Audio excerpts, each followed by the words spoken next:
11,780 votes, which is one more than we have, because we won the state. I only need 11,000 votes. Fellas, I need 11,000 votes. Give me a break. Let me handle it. Don't say that, you stupid son of a bitch. Let me handle it. I was gonna show them how good I am. Let me handle it. Let me handle it. This is easy. Let me handle it. And I made the mistake.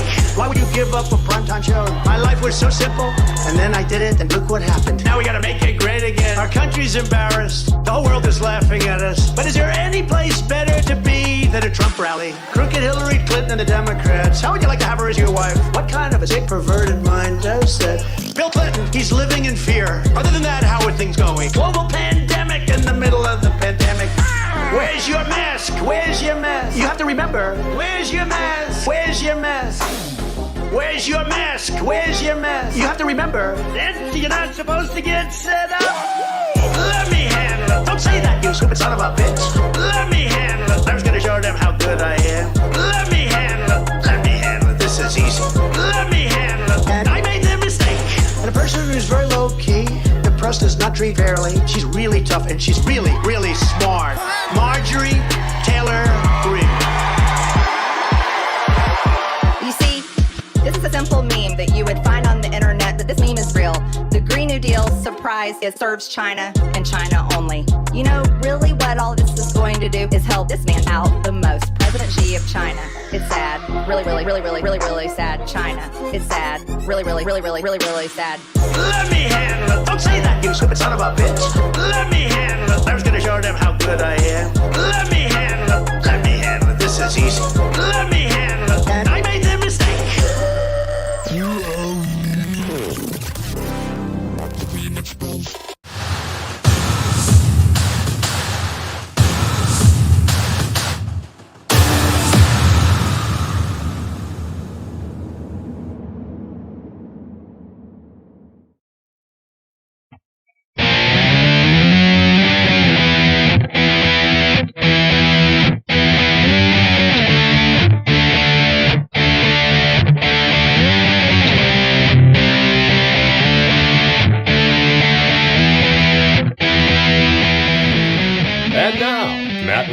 And Spike Cohen. Good morning, good afternoon, or good evening, and welcome to the Vanguard. For Spike, my favorite Dinobot was Grimlock Cohen. My name is Matt Wright, and together we are traversing the muddied waters of freedom. I'm trying to figure out how that's anti-Semitic. It's not. Oh. Hey, everybody. Welcome to the show. Thanks for joining us. This is a Muddy Waters Media production. Check us out everywhere. We're on all social media platforms. Grimlocks. Grimlocks. Oh. Missed it. I didn't do. Why didn't I think of that? So it was only it was a salmon joke and not a Jew joke. Right. Well, it wasn't. It was just, I'm guessing your favorite Dinobot was Grimlock. We're on every social media platform. We're on every podcasting platform, muddywatersmedia.com. And right now, as you're watching this, whether it's live or pre-recorded, whether it's audio, video, or, well, I guess those are your only options, or audio and video, if you're watching and listening, then be sure to share it right now. Share. Be sure to like it if that's an option on whatever you're on. Be sure to comment if that's an option. Be sure to like other people's comments if that's an option. Be sure to reply to their comments, inviting them to like your comments. Do all of that. And also, if you are subscribing, subscribe. Be sure to subscribe. And if you are subscribing on YouTube, don't just subscribe, hit the bell. Then that way your phone will explode with notifications every time we go live. Give the gift of Muddy Waters today, kids. Love it. First and foremost, allow me to thank the top popped off. That could have been very bad for the rest of the show. That could have been bad. First and foremost, allow me to thank the wonderful and fine people at knockemallatHome.com for the kava that I'm drinking today. They aren't an official sponsor, but it's who I bought the kava from. No. Well, allow me to thank the people at Crocus for this delicious drinking water that is both purified and water for drinking that I'm drinking. It's also BP. It's not. It's a non-BPA package, which doesn't say BPA free, and that's worrying. Bulavanaka. Okay, why is everybody in the comments talking about nards? Oh no. Oh, you don't know? No. Man, I've been sick for like 4 days. I'm like, Okay. Yeah, okay. So I told you that last night on Kennedy I did the Norm Macdonald joke, right? right. By the way, for those who don't know that it was a Norm Macdonald joke, I said, I was sitting. Now it was true. I was sitting in a restaurant and the people were all unmasked. Everything I said was true, but I said, well, everyone was safe because we were sitting down. COVID's not going to attack you while you're eating. It's a virus, not a monster. That's a Norm Macdonald joke. But anyway, Right. so I got to do that, and I was already so psyched. And then it ended with it wasn't that segment, but the final segment ended with both the Republican and the Democrat on the panel both saying Spike 2024, we're behind it, Spike 2024. And you're probably wondering what that has to do with NARDS. Right before that, I'm telling the story poorly because what happened was it ended with we were talking about the spending, and I said, we get more spending no matter whether Republicans or Democrats are in charge, and in my completely unbiased opinion, we need to kick them all out and elect libertarians to every federal office so we can put an end to all this nonsense. Like that. And so then Kennedy goes, yes, that's right. The Republicans and Democrats can't do it because they don't have the NARDs. We need the libertarians. They have the NARDs. And I said, yes, that's right. We have the NARDs. And then the other two are like, yeah, Spike 2024. And I went, okay, yeah, Spike 2024. We have the NARDs. So that's now my slogan.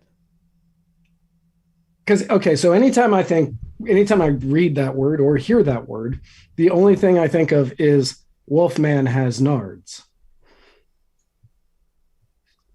Which that's a deep cut from an old horror movie. And if you know what it is, put it in the comments. Wolfman has nards. Don't spoil it for them. If you haven't seen this movie, I would be shocked. I haven't seen this movie. You haven't seen, man, that was like a staple of my childhood. Well, I'm going to have to check that out. I refuse to watch it again because I do not want it to be ruined for me. No, it's not Goonies, people. They didn't talk about Wolfman and Goonies. Wolfman's Got Nards is a movie that came out in 2020. But you're talking about something else. I'm talking about something different because that's not from my child. I understand I have a very youthful glow about me, but no. 2020 is not your childhood? No, it's not. I just put it in the notes for you. I can't see things. Oh. Okay. Okay. It's been a while. It's been, yeah, but that's the only line from that movie. I'm much younger than you, so that's why I was like, kick him in the nards. Kick him in the nards. He doesn't have nards. Just do it. Whack. Wolfman has nards. Yeah. There's only one other line of that movie I remember, and is she a virgin? And other than that, I don't remember much else. This episode's brought to you only by with the Tommy, but he doesn't count. What? Doesn't count. Sorry. God, I love that movie. It was so stupid. Jacob Hinkson, nice job. Yes. Meg Jones, yes. The second largest caucus in the Libertarian Party. Just go. Just do it. Just talk over it. And the fastest growing caucus in the Libertarian Party. If you'd like to become a member, then go to the Facebook group Libertarian Party WaffleHouseCaucus.com. Become a part of the growing movement that's taking over the party to leave everyone alone. That's actually true. And if you'd like to become an official voting member, which means absolutely nothing, then you can go to the store, muddywatersmedia.com/store, and you can purchase all sorts of really cool Muddy Waters Media swag, including, not pictured here for some reason, a Libertarian Party Waffle House Caucus shirt or button. Libertarian Party Waffle House Caucus. The Gravy King. Cumberland Cannabis Co. If you'd like to buy viable, ethical, and effective Delta and CBD products made lovingly and carefully in Cumberland County, Tennessee, then go to cumberlandcannabisco.com. Joe Solosky is running to be governor, but not just governor, Pennsylvania governor. Joe Solosky is the key to Pennsylvania's success, and if you'd like to help him become the first libertarian governor ever, then go to joesolosky.com. That's JoeSoloski.com. Jack Casey is selling books. Are there words inside of them? Probably. My understanding is yes. There are. We words have seen inside of them. We've seen. Well, I haven't, but Matt. Yes, you have. Seen... You read them out loud. You read out one sentence. Oh, that's right. Yeah. Okay, so yes, there are words in this book. Yes, and lots of them. Well, there was words in that one. I don't know if I saw the. Yeah, that's true. Yeah, that's true. That was only one book. At least one of these books has words inside of it, and I couldn't tell you if they're good. I couldn't tell you if they're bad. Couldn't tell you if they're there, but I can tell you that you can buy it at theroyalgreen.com. We are told by many people that follow us and follow Jack Casey's growing cult that he's creating that these books are good and that they liked it. But that's what cult members say. So you want to be a part of that? I think you do. theroyalgreen.com. Speaking of cults, Adderpan will make you not care if anyone joins a cult because you're too horrified to do anything about it. Adderpan is a very frightening game that is available on Steam for some reason for $4 and or $5, and that includes all updates that they do in the future in case your nervous system becomes hardened to the existing horrors that are in this particular iteration. They will continue to make it worse, thereby ensuring your continued horror for $5. $5 plus the ongoing cost of your mental health care and that of your children and family and loved ones. You too can play the game of Adderpan. Fierce Luxury by Ashley is scary, but in the way that luxury bags are scary, stylish. Fierce Luxury by Ashley, featuring some of the hottest brands out there like Louis Vuitton, Hermes, Louis what? and Louis Vuitton.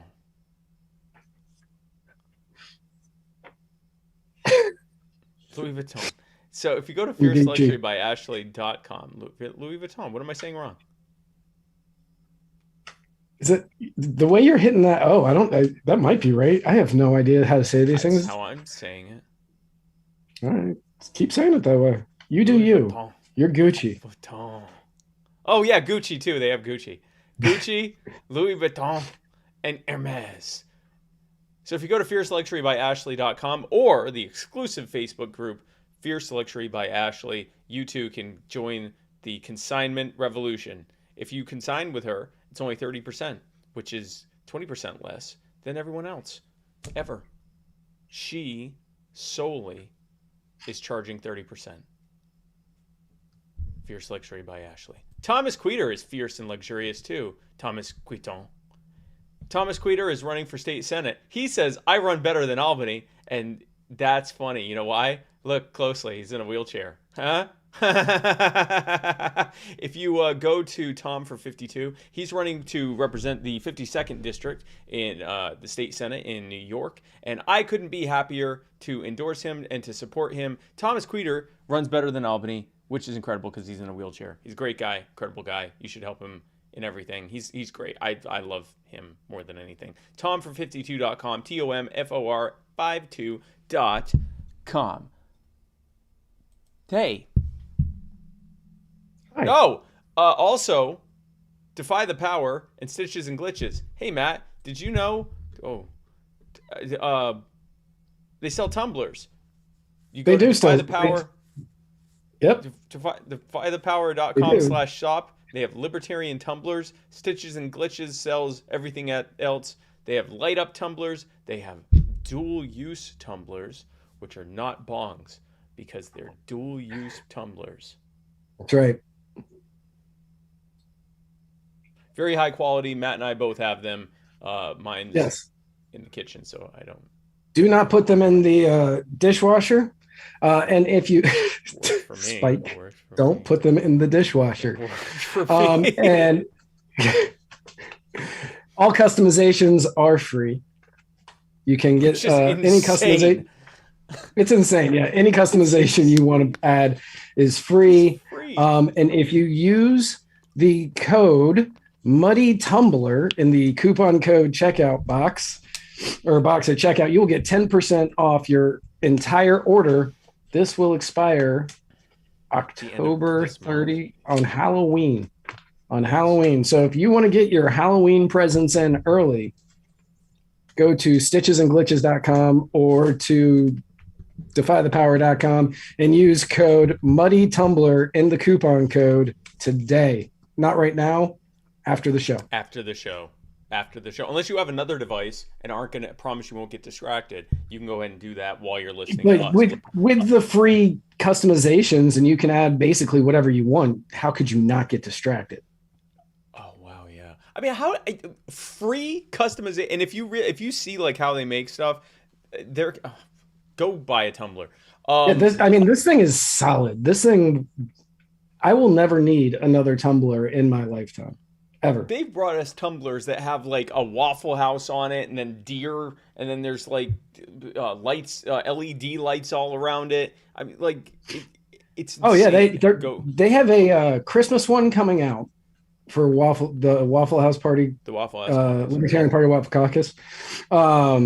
And that tumbler, it lights up. It's got Santa and the reindeer and the lights, Christmas lights all around it. Like it is incredible. It looks like a $300 tumbler. Like, I mean, just the amount of crap, and it's a free upgrade. Anyway, go there, go do that. Also, if you want to sue us, then you're screwed if you're in Florida, because we're using personal injury attorney Chris Reynolds, attorney at law, and he will ruin your shit, and we're going to get all your money. But if you are in Florida and want to sue someone that isn't us, then you should go to personal injury attorney Chris Reynolds, attorney at law, by going to chrisreynoldslaw.com and ruin their shit, get their money. Walk around with stacks and bands. People think that you sold drugs, and you'll be like, no, I just sue people. They'll be like, holy crap, what's his name? I want to have money like that. I want to live your life. I'm sick of getting out there every day. Old chunk of coal that I am, get out there and have to work every day, work hard. You know, you've worked hard for a hard day's living. You know, it's a tough life, but I'm a man, and you know there are many.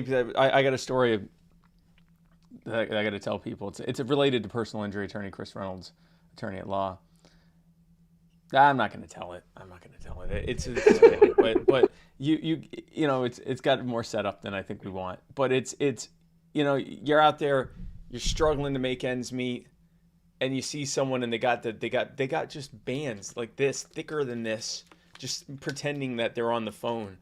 But it's not, but they know they're not on the phone. They know it's money. You can feel the difference between a phone and money. They're just mocking you, and everyone's watching them because they know you don't have money like that. And you're like, holy crap, what do I do to get money like that? And you go up to the guy and you're like, hey man, are you a drug dealer? Because I assume that's how you got money like that. And he's like, no, I'm not going to sell drugs. I'm not some kind of terrible person. I wouldn't do that. No, I sue people, man. I take them to court and I ruin their life. And if they don't pay, the police come and shoot them. That's how I live my life. I'm a suing pirate. I sue people in court. And you're like, holy wow, that's great. You figured it out, man. I'm out here struggling every day. I wake up and I look in the mirror and I wonder what the hell I'm even doing with my life. I look over at my wife and I think, does she even respect me anymore? Because I don't respect myself. I go and I'm in front of my boss and he's such a slave driver. He just, every day, he just weighs down on me more. I know he's probably just kicking the dog. He's probably getting it just as bad from his bosses. But that doesn't make it right what he does to me. And I'm out here just struggling, man. And here you are. You're just suing people in court.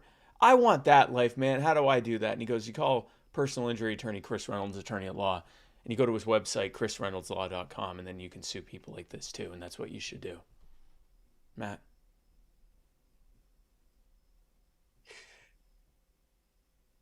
And unlike that, that brings us to the Mudwider mushroom coffee replacement cacao rapid fire segment, because all of these stories will be faster than that ad read. All of these stories from combined will be faster than that. Yes. Oh, folks, if you want a coffee alternative, you woke up today and you went, oh man, I can't believe I got to wake up today and drink coffee.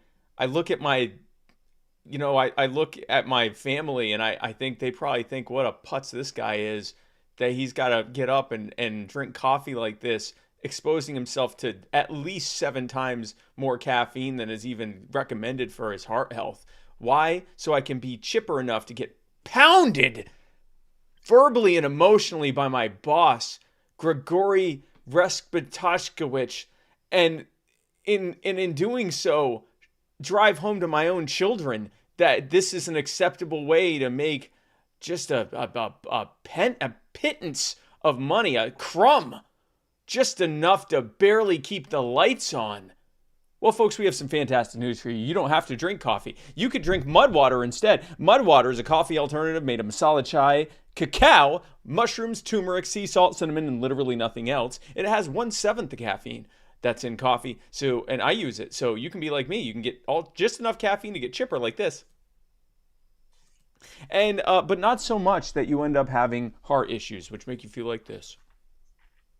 I've got heart issues. I actually drank some right before the show today. Yeah. How do you feel? I feel like I haven't had caffeine today. Yeah, see, because you're an addict of coffee. You're a coffee addict. I'm a caffeine addict. It doesn't have to be coffee. The heart unhealthy addiction that is coffee, you can do mud water instead. I mean, I can't help you with the rest of that stuff. I mean, you're gonna need to start suing people to make that lawsuit money. But in the meantime, you still got to get up in the morning. That mud water. That mud water. It's great for right before the gym. MuddyWatersMedia.com/mud. MuddyWatersMedia.com/mud. Matt? So Donald Trump currently holds the record for fewest resettled refugees for a fiscal year in the history of the U.S. Refugee Administration Program, with 11,814. And no one can ever take that away from him. I mean, it's terrible. But one would think so. But at the end of August, Biden has resettled 7,637 with the fiscal year ending last Friday. Mm-hmm. Final figures are expected to be out in the next couple of days, but experts are saying there is absolutely no way in Washington, D.C. that Biden will end up beating Trump in this metric.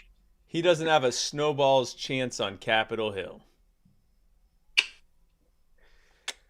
But should Biden be able to come back and not be the record holder, it would be a storied come-from-behind victory that would probably cause some controversy, and the graph for this would look something like this.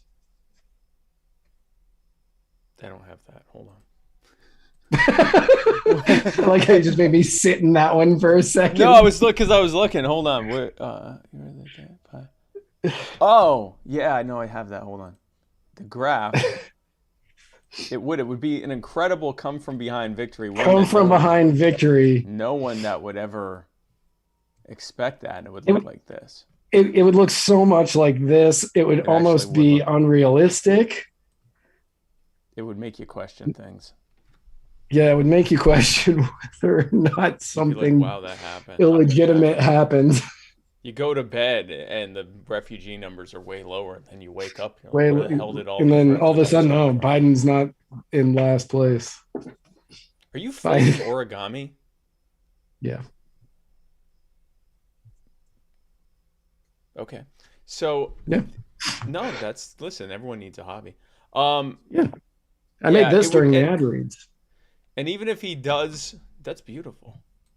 Thanks. Even if he does surpass Trump's record low, it would be a minimal victory. There's 95,000 Afghan refugees he promised, not to mention all the Haitian refugees that are fleeing the CIA destabilizing their country, and all the Central American refugees fleeing the CIA destabilizing their country. Really, it's just a bunch of people that are coming here to get away from the CIA, because this is the one country the CIA is not allowed to operate in. Basically. Yeah, basically. Now, speaking of the government doing things it's not supposed to do, the federal government has never defaulted on its obligations due to the debt limit always being reached. And that's because they always come up with some bipartisan. I don't know why I'm doing it. It is bipartisan, but some bipartisan plan to screw you and raise the debt limit and fund all the programs and increase funding for everything at the same time. I don't know why I put that in quotes, because you're right. It is every time it's a bipartisan plan. It's a bipartisan plan. Well, I guess you could call it unipartisan because it's literally one party. Because it's one party. Endless money, yeah. Right. So, like, what we have in the past, we have seen us coming up on the debt ceiling, the debt limit, the fiscal cliff. We've all heard these terms before, and you always hear about, oh, will the other party vote for it? Will the Democrats vote for it? Will the Republicans vote for it? And, Chuck Schumer will sit there and go, we can't just keep kicking the can down the road. And then Mitch McConnell will say, we're just kicking the can down the road. And, is this something that we actually want to do? Well, in the end, as we have all seen, the debt, it's going to get raised. It is going to get raised, so there is no need to worry. Yeah. This is just something that is going to happen. Everything else that they do, all the brinksmanship that they go through, or brinkmanship that they go through, it's all just politics. They don't actually have any intention of not doing it. Yeah. But this did not stop Janet Yellen from testifying in front of Congress that we need to get rid of the debt ceiling altogether. In which, do you have a good Yellen impersonation? Sure. I believe when Congress, I don't know what she sounds like, but I'm going to do That's it. That's actually really close. Is it really? I believe when Congress legislates expenditures and puts in place tax policy that determines taxes, those are the crucial decisions Congress is making, Yellen said. And to finance those spending and tax decisions, it's necessary to issue additional debt. I believe it's very destructive to put the president and myself, the Treasury Secretary, in a situation where we might be unable to pay the bills that result from those past decisions. No. And what she's saying here is that we don't want to bring too much attention to this so that people don't realize how much money we're spending. Correct. Yes. Yeah. Because that's what it's saying. Now, quick history on the debt limit. It actually started in 1917, shockingly, under Wilson, where he was they were doing it under a Second Liberty bonds program. Yeah. And then under Roosevelt, they said, let's just get rid of this bonds program, and we're just going to put a limit on it. And initially they had two, one for the bonds program and one for outstanding debt.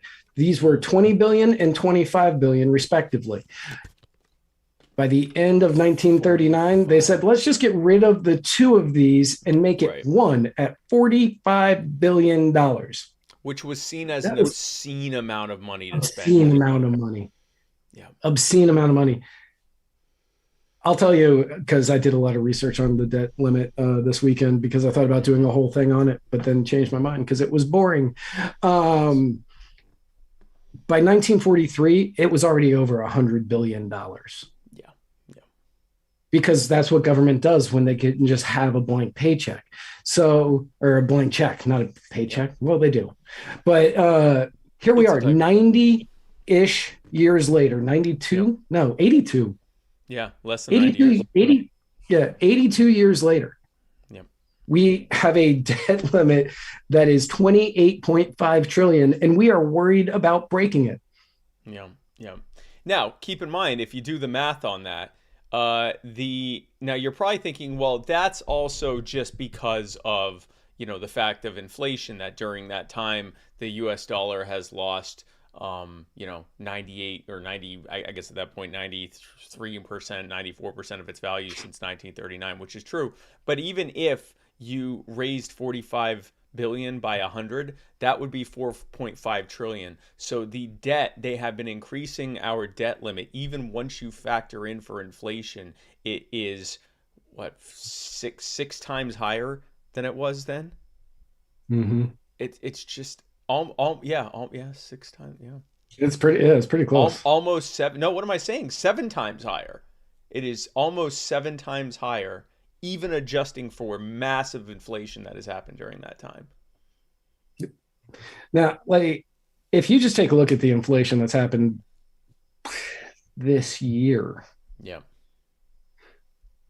I'm not going to tell people how much money I make at my job because, that's not anybody's business. But I got a relatively nice raise about halfway through the year, and that's been wiped away.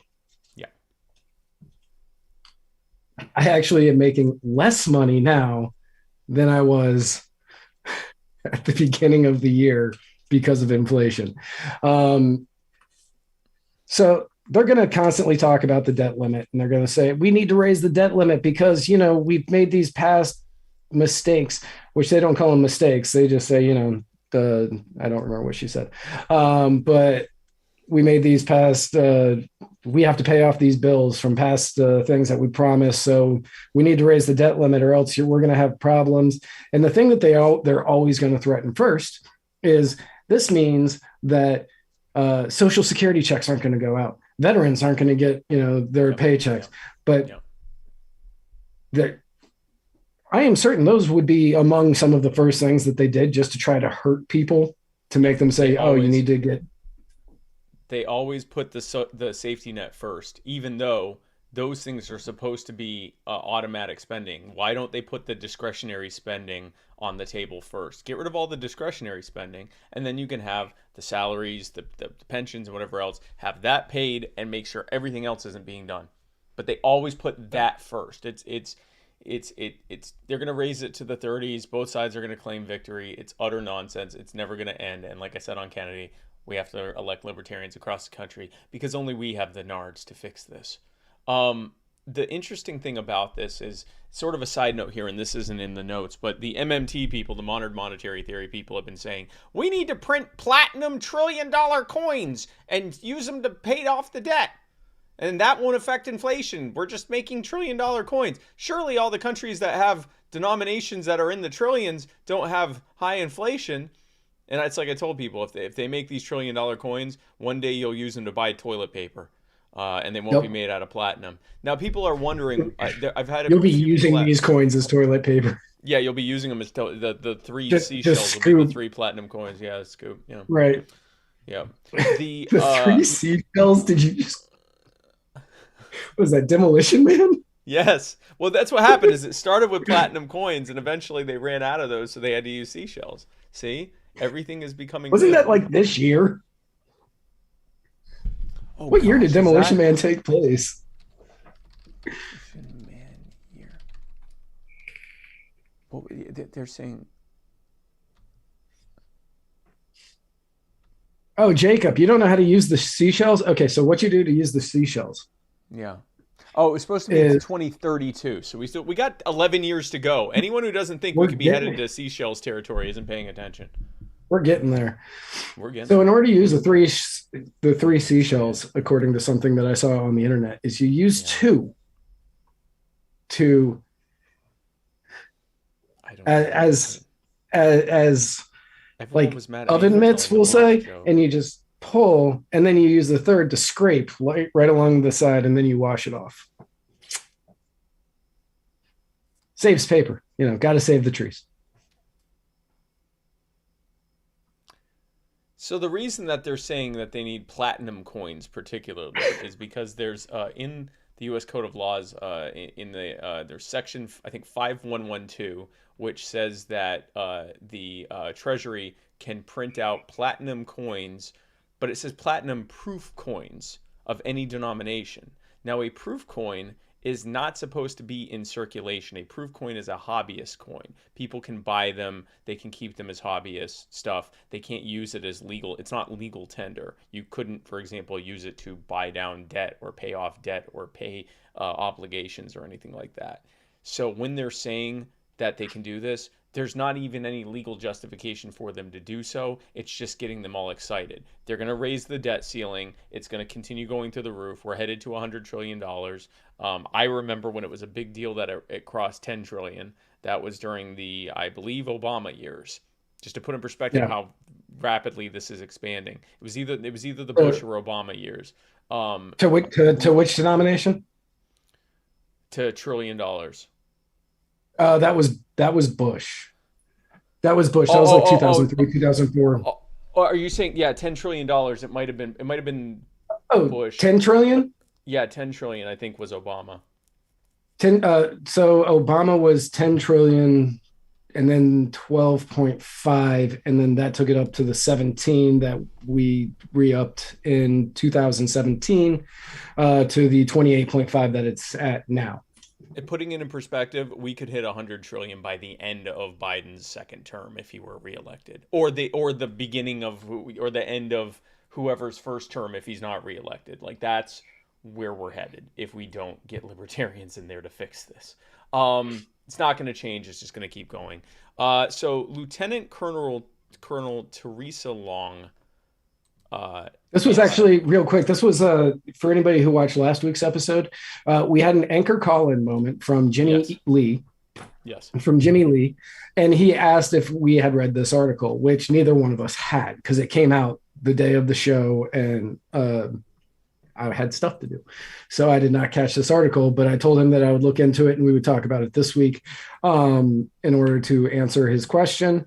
And he is a longtime listener and supporter of the show. So I felt that that was justified and warranted. But that is what this is in reference to. Yep. In case you're like, why are we talking about a story from a week ago? But Teresa Long wrote an affidavit to the Pentagon stating that any pilot who has received the shot, the Fauci ouchie, should be grounded. And in it, after she talks about all of her qualifications, she wrote... Just to clarify, she's actually like a medical doctor, right? She had a lot of letters after her name. Okay, all right. Yeah, she went to University of Texas Medical and a bunch of other stuff. But she personally observed the most physically fit female soldier she had seen in over 20 years in the Army go from collegiate level athlete training for Ranger School to being physically debilitated with cardiac problems, newly diagnosed pituitary brain tumor, thyroid dysfunction within weeks of getting vaccinated. Several military physicians have shared with me their firsthand experience with a significant increase in the number of young soldiers with migraines, menstrual irregularities, cancer, suspected myocarditis, and reporting cardiac symptoms after vaccination. Numerous soldiers and DoD civilians have told me how they were sick, bedridden, debilitated, and unable to work for days to weeks after vaccination. I have also recently reviewed 3 flight crew members' medical records, all of which presented with both significant and aggressive systemic health issues.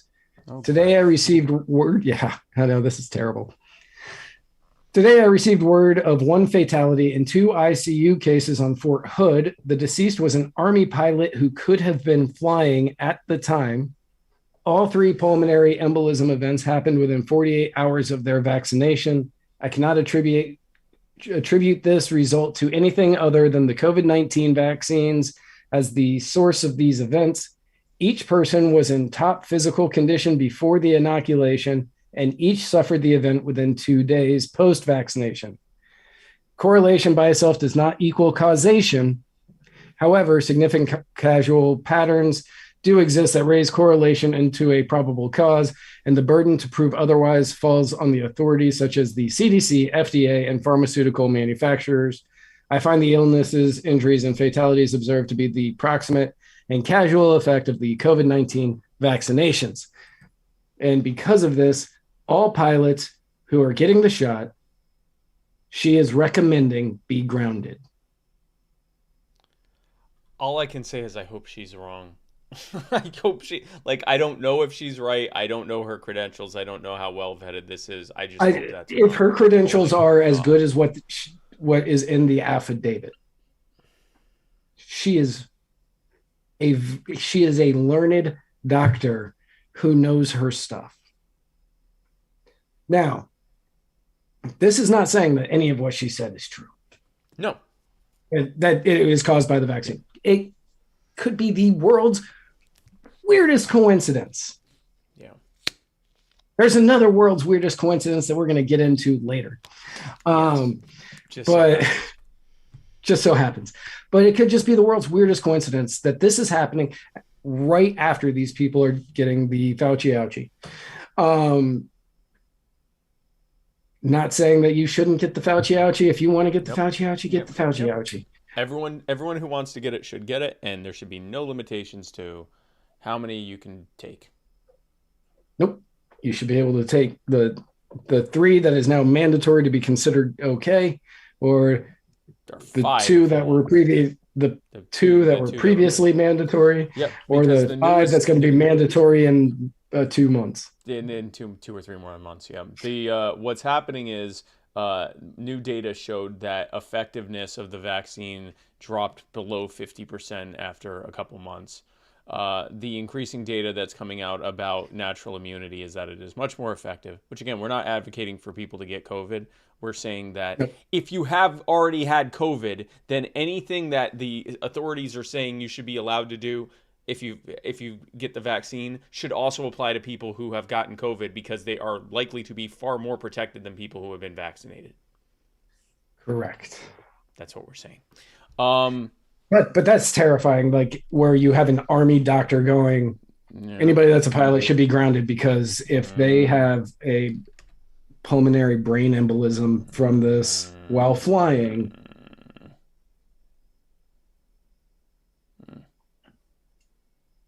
scary. I'm horrified. And what's crazy is that I hope she's wrong, if for no other reason than if she's right. Government and the cronies will do absolute, big pharma and most basically government, corporate media will do everything they can to deny, scrub any data showing it, and push forward on forcing everyone to do it, if for no other reason that when it inevitably comes out that this happens, they'll have to say, well, this whole thing is too big to fail. We gave it to everyone. We just got to keep pushing forward with it, because that's what government does. They turn everything into a crisis so that you just have to go along with what they say. And this is horrifying. So I don't know. She's wrong. I hope she's wrong. That's all I can say. I hope she's wrong. Me too, yeah. John Morrissey in the comments. John Morrissey, everybody, from Defy the Power and Stitches and Glitches. DefyThePower.com. DefyThePower.com, Stitches and Glitches. Yeah. He said, have you seen the New England Journal of Medicine study that shows pregnant women miscarried at a higher rate than women who did not vaccinate? Strictly numbers. Reuters and other writing articles condemning their study. This is based on women pregnant receiving the vaccine. John, is that for women who got the vaccine and then got pregnant, or is that for women who were pregnant and then got the vaccine? Just something I'm curious on. And it would not surprise me if that was a real issue that we were dealing with. But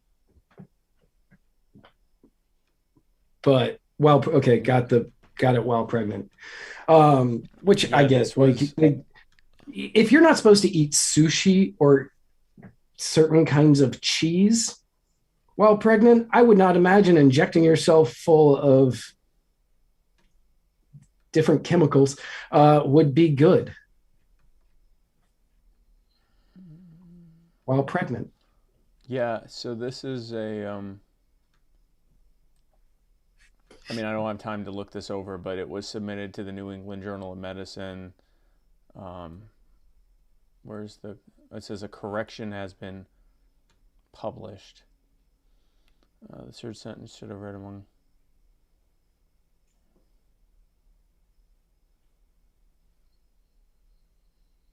Eskimo Nolik, who on my show on Thursday was fantastic, did a great job as my guest on Thursday with a lot of wonderful information, and just absolutely crushed it at the city council meeting. Was it city council? Yeah, city council, the Anchorage City Council meeting. She's incredible. Anchorage City Council meeting. Yeah, she's unbelievable. But she said, I've received countless ads from the CDC saying that I need to get the vaccine if I'm pregnant, which they're pushing I don't recommend it. Yeah. I will have to look over this with a fine-tooth comb, because it is but yes, there is a New England Journal of Medicine received and apparently approved publication that is saying that there is at least some data to suggest that you're more likely to have problems with pregnancy if you get the vaccine. And keep in mind, Yeah, and meanwhile, yeah, I looked at the correction and it didn't look like it was correcting to say, oh, because Prison Memoirs of a Modern Anarchist and YouTube commented, corrections. Oh, they got to the journal. It looks like the corrections were, like, well, this could have been worded differently. That, we should have worded it this way. We should have appended this. It didn't look like it was saying correction. Everything's fine. Yeah, no, that's horrifying. But I'll tell you what isn't horrifying, guys. And that's the personal injury attorney, Chris Reynolds, attorney at law, Anchor call-in moment, where you can go to Muddied Waters Media on Anchor, and you can submit your questions, but you can also become a member. If you go to anchor.fm/muddiedwaters/subscribe, then you can become a subscriber for the low price of $10 a month. You can get access to all sorts of incredible stuff, exclusive Muddy Waters content. You don't have to listen to the ads when you watch Muddy Waters on, or the audio ads. You don't have to listen to the audio ads on Muddy Waters on our podcast episodes if you listen to them on Anchor, or I believe on Spotify either. And then also you will get access to the Muddied Zoom, which we're going to be scheduling soon. The Muddied Zoom. Also, yes. Sorry. No, go ahead. No, please. Muddied Zoom, where you can hang out on Zoom in a live call every month with the Muddy Waters All-Stars like me and Matt, Jason Lyon, and other people, and hang out with every other subscriber, all for the low price of $10 a month. We also do it, we go live so everyone else can watch and be jealous of you. They can be jealous of you for $10 a month. That's true. And also for all of our listeners out there, if you are, well, not for all of them, for all of you who watch us or listen to it, or who listen to us on Spotify, yes, coming soon. Oh, yeah. Once they roll it out, we will be in the first group of podcasters. Don't like calling ourselves that, but we'll be in the first group of podcasters that will have video episodes on Spotify. So if you are a Spotify user who listens to us on the Spotify app, you will be able to watch us instead if that is more your thing. If you're like, oh, I'm listening to you on my way to work, so I'm just going to listen to the audio, totally fine. If you're at the house and you're listening to us and you're like, man, I wish I could look at their beautiful faces, you can do that as well.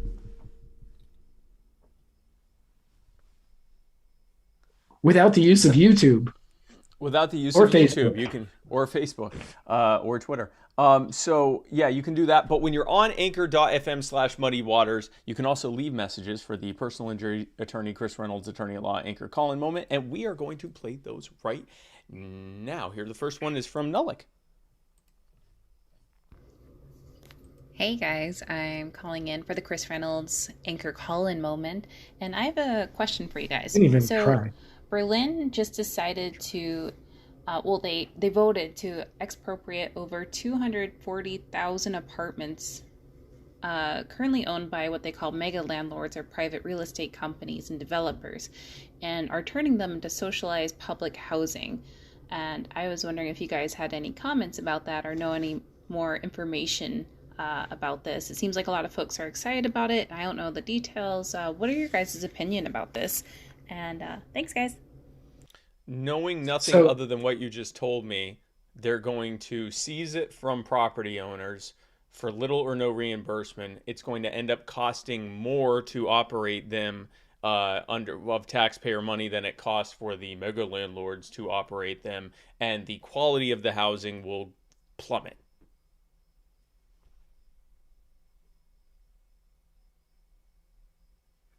Yeah. The only question I had was they're seizing this from landlords and property owners in order to make these, because if so, yes, that's exactly what's going to happen. John Bartasek, will the Spotify video be live as well? No, it will not be live. It will all be after the fact, but they said they might try to do that in the future, in which case, great, and you will be able to watch us there live. But that is on them to do it. That's not on a limitation on our part. So a majority of voters in Berlin want the city hall to expropriate major landlords such as Vonovia and Deutsche Wohnen. It's a non-binding initiative, so it's not actually, and it doesn't look like they're actually going to do it. Which is good, because if they did do That's it, good. then that's what would happen. So apparently the East Berliners won that argument, and because none of them remember what it was like in East Berlin. Maybe they can put a wall around it to make sure no one else can get in. By the way, whenever a wall is built, since we're talking, I decided we're talking wall talk. when the Berlin Wall was there, they told the people of East Berlin that the reason they were putting up this wall was to keep out all those pesky West Berliners who wanted to get to their socialist utopia. Does that sound familiar? We're building this wall to keep them out?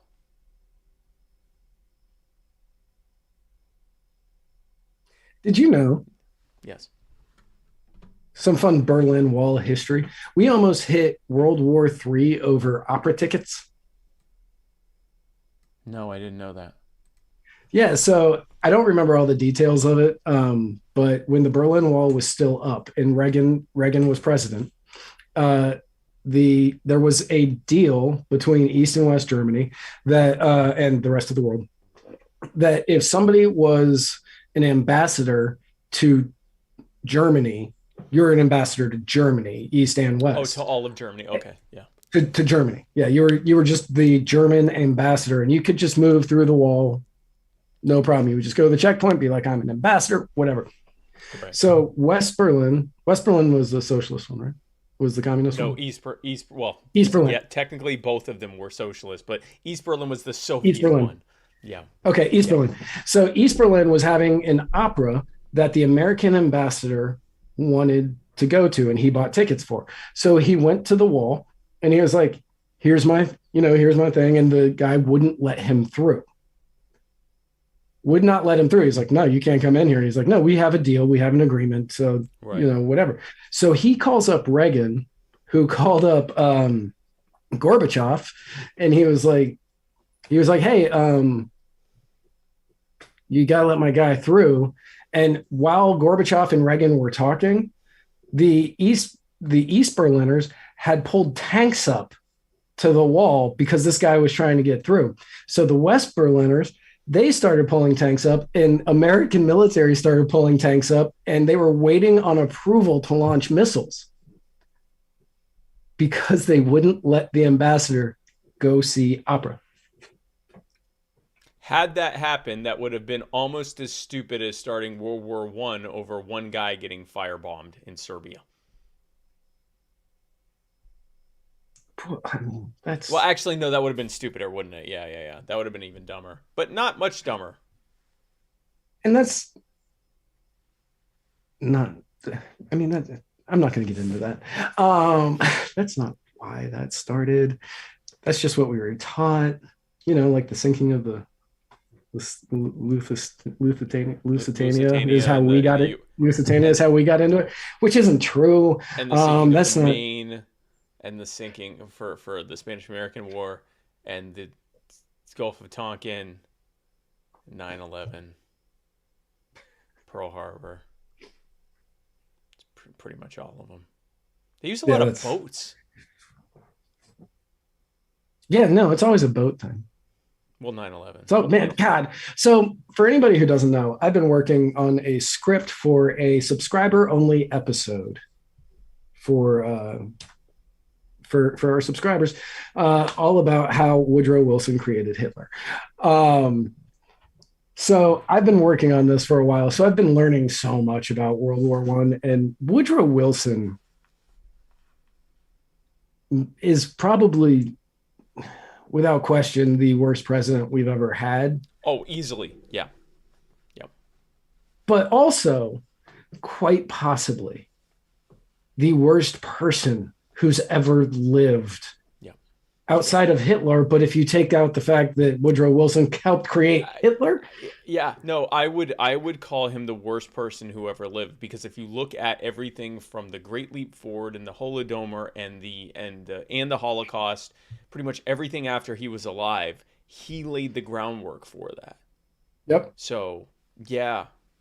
No, he's arguably the worst person, and personally was also a scumbag too. It wasn't even like he was a great guy and just really missed guy. He was also a scumbag too. He was a terrible person. When I said if there is a time machine, item 1 is kill baby Woodrow Wilson. Or teenage Woodrow Wilson, if that makes you feel better, because some people are squirmish about the baby thing. 18-year-old Woodrow Day Wilson. he turns 18, Woodrow Minute. Wilson. Okay, the very Minute he freaking turns happy 18. birth boom. So, here's one from Midwest guy. We haven't heard from him in a while. Which, by the way, I was just in Minnesota 2 weekends in a row, and you don't have to be there long to start saying stuff like "oh" and "oh, let me sneak past by you there." So this is gonna be great. Okay. Oh yeah. Oh yeah. Oh yeah. Okay. Hey there, Spat and Mike. Whatever. This is a Midwest guy calling in on the Christian Attorney at Law Anchor calling moment. DM. Moment. What the fuck is the deal here with these independent commissions, right? Sorry, I'm just a spotted cow in now. But I'm just wondering here, what the fuck is wrong? Okay, what's up with the independent redistricting commissions? What is this whole, or committees? I don't know what the fuck they're called. What's up with all this bullshit, okay? Because, to me, it seems like they're just writing in duopoly right into the law. I don't know. Maybe I'm off base here. What do you think?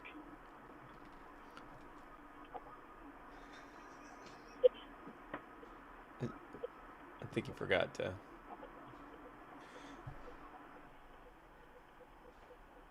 He's at the spotted cow.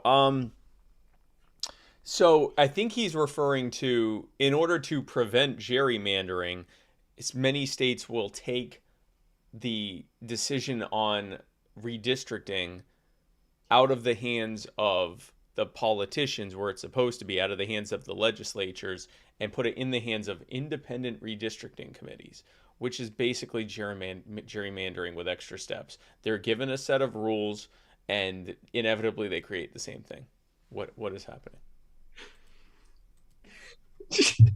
Jacob LaBelle. Jacob LaBelle dislikes Midwest guys so much. He says, I'm the real Midwest guy here, and I really want to fight this guy. They should have an off. I think they should. Yeah, they should have an off. By the way, Jacob LaBelle. Shout out to Jacob LaBelle. Jacob. Great guy, Jacob LaBelle. What's that? Even though he's threatening, great guy, Jacob LaBelle. Even though he's threatening violence. People. Yeah, no, even though he's threatening violence. That aside, now I don't want to give him a shout out for this.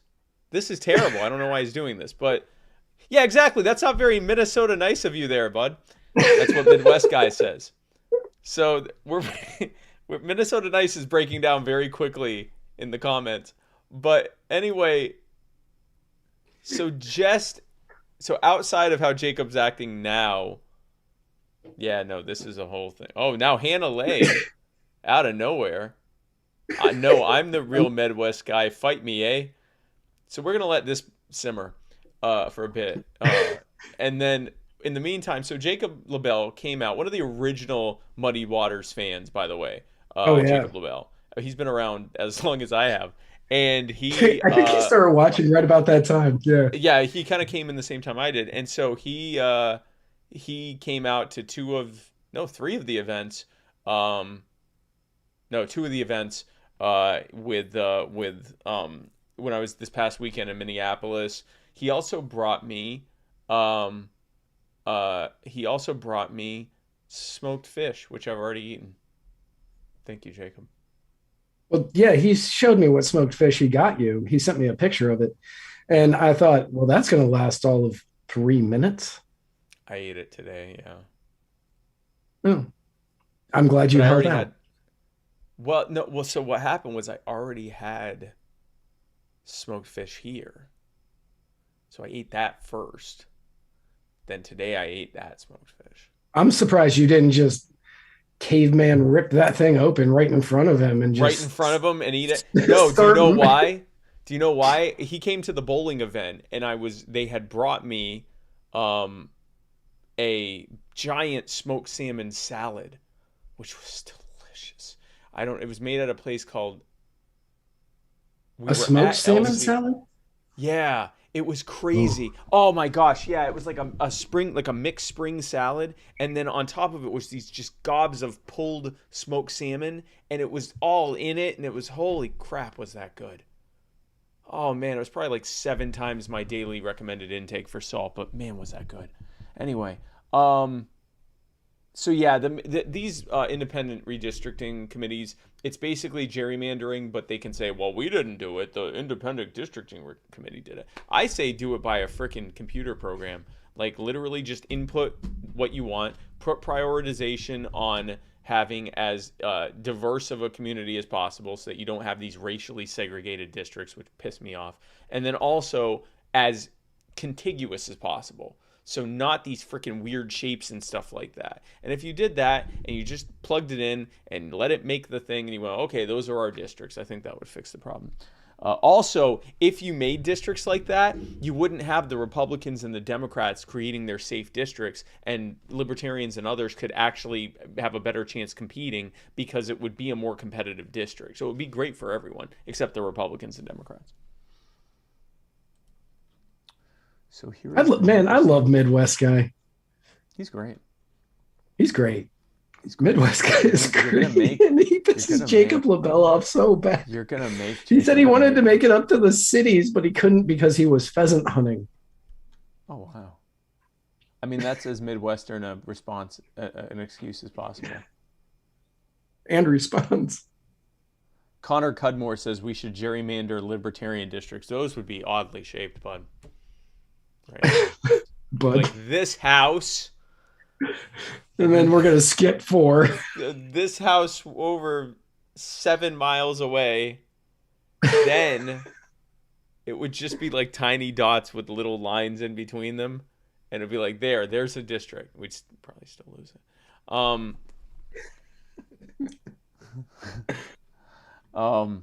Okay, so here's... It would all be shaped like 80% lowers. Yes. Basically. Oh, our comment section tonight is great. This is great. All right, here's another one from Midwest guy. Hey, thanks for such a great answer to a very difficult question. You know, I just can't believe that the duopoly thinks that they can write themselves straight into the law like this. Okay, putting the Republicans at 4. Okay, I'm talking about Michigan here. Okay, in Michigan they have their independent redistricting committee, right? Putting 4 Republicans and 4 Democrats and 5 independents. Oh, independents rejoice. Am I right? Wrong. Okay, that's fucking stupid. Sorry if you said that. I think that's really stupid because that means there's 8 duopoly members and 5 independents, and that's what we call a majority there. Okay, so it just means that the duopoly has to, kind of collude. They have to collude to exclude third parties, and that's exactly what's going to happen with these. And even with independents on there, there's just going to be Republican light and Democrat light, and that's it. Fuck it.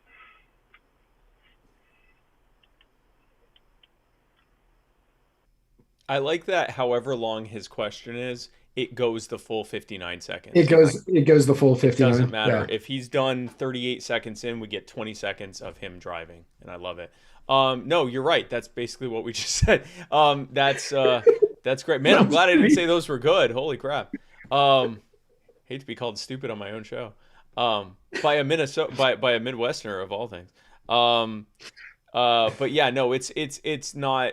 And like you said, independent doesn't mean they're not verifying that these people aren't actually. In fact, if anything, they're probably verifying that they are Republicans and Democrats, but they just call them independents. They're not officially registered. There are so many people registered independent that don't vote third party. So that's not hard. They're cherry picking independents. You know what you could do? Find some registered libertarians and Green Party members and now see what happens.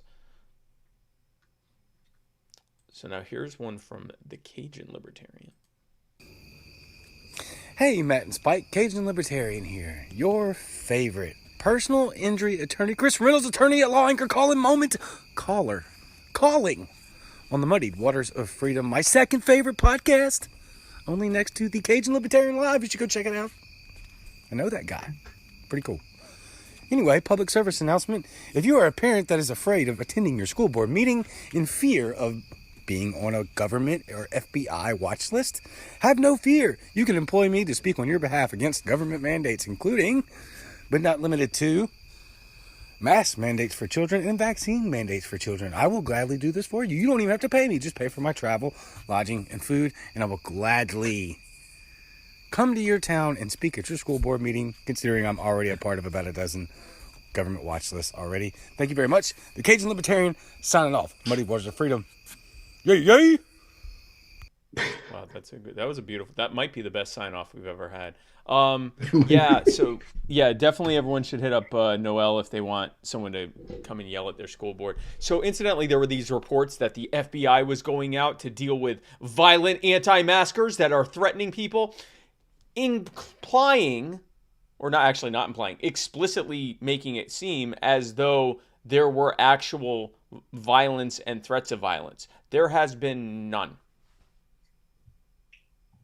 They put them out there in case there were. Really, they put them out there so the media would say that they were going out there to deal with it. There has been nothing. There's been yelling. There's been anger. There's been people saying, my kid came home with a different mask because he's a kid, and what do you expect them to do?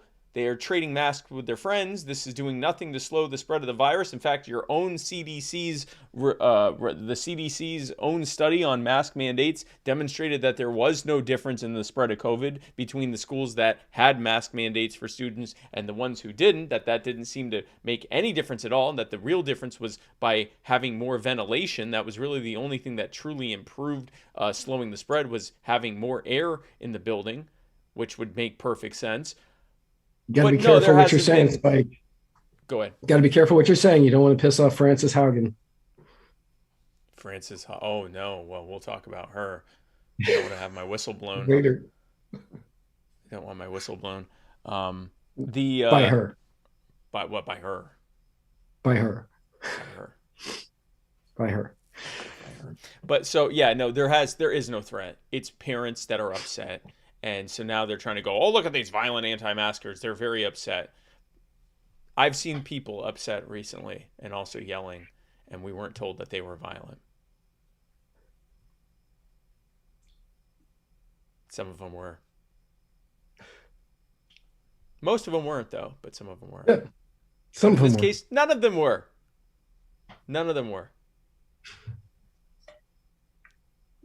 Mostly peaceful. All right, so here's our final call-in for the week.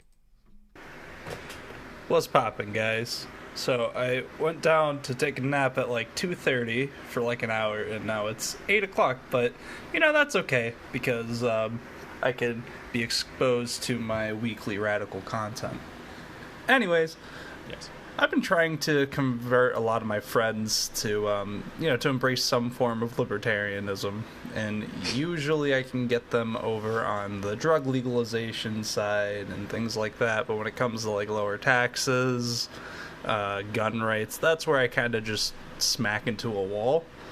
Mm-hmm. Any suggestions on that would be awesome, because I would really like to pull some more people over on that end as well. Enjoy the pod. I'm enjoying the podcast and everything. You guys have a good night. Thank you, Gavin. Did you have any thoughts you wanted to say first? Yeah, first of all, I appreciate you playing a little nap roulette today. And you won. You won nap roulette. When you go down for an hour and you wake up 5.5 hours later, that's winning nap roulette. It's always I don't win as often as I used to at nap roulette, but the other day yesterday, I won, and I won big, and it was wonderful. Yeah, so the fact you get them on drug legalization first, and then they kind of back off on others is shocking, because usually that's where I have my biggest issue, is drug legalization. When it comes to talking about guns or taxes or other things, you got to be careful when taxes. You have to be careful because you don't want to just hit them with taxation is theft or taxation is extortion, right. And show the example, and you can't just hit them with that and be like, well, if somebody came up and robbed you of your money at gunpoint, that would be theft, right? And if you don't pay your taxes, are they going to, like, that argument isn't going to work. They don't care. Instead, what you need to show them is where the tax money is going. And I think we have, I don't remember the number off the top of my head, but I think we have somewhere around 17 trillion in tax income every year. I think, I don't remember the exact number. And yet we are consistently running at a deficit. So you have to point out the unnecessary spending that they are doing and say, and many of them will then say, well, yeah, but we just need to get rid of these programs. And then you say, okay, well, which programs would you keep? And when they tell you which programs they would keep, you say, well, would you pay for those programs? Mm-hmm. And if they say yes, then you can say, well, then you don't need taxes. Yes. Yeah. And when we're talking about guns, when you're talking about guns, ask which guns they're okay with them owning. Ask which ones they're like, no, that's fine. You know, you can own handguns, you can own ARs, you know, just maybe not full autos. Find out which guns they aren't okay with owning or which weapons they aren't okay with owning. And then ask, why is it okay for those in power to have these weapons, but not you? Is it because they're trained? What if you're trained? What if you have taken the time to go train yourself on these weapons? Why shouldn't you be able to protect yourself in the way that they would be fighting against you?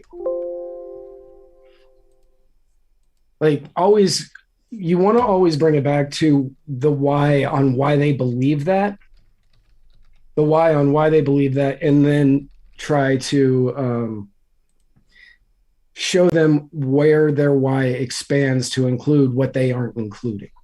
Yep, absolutely. It's basically the Socratic method. You're making them think through why they're saying what they're saying and bringing them to the conclusion of why they're wrong.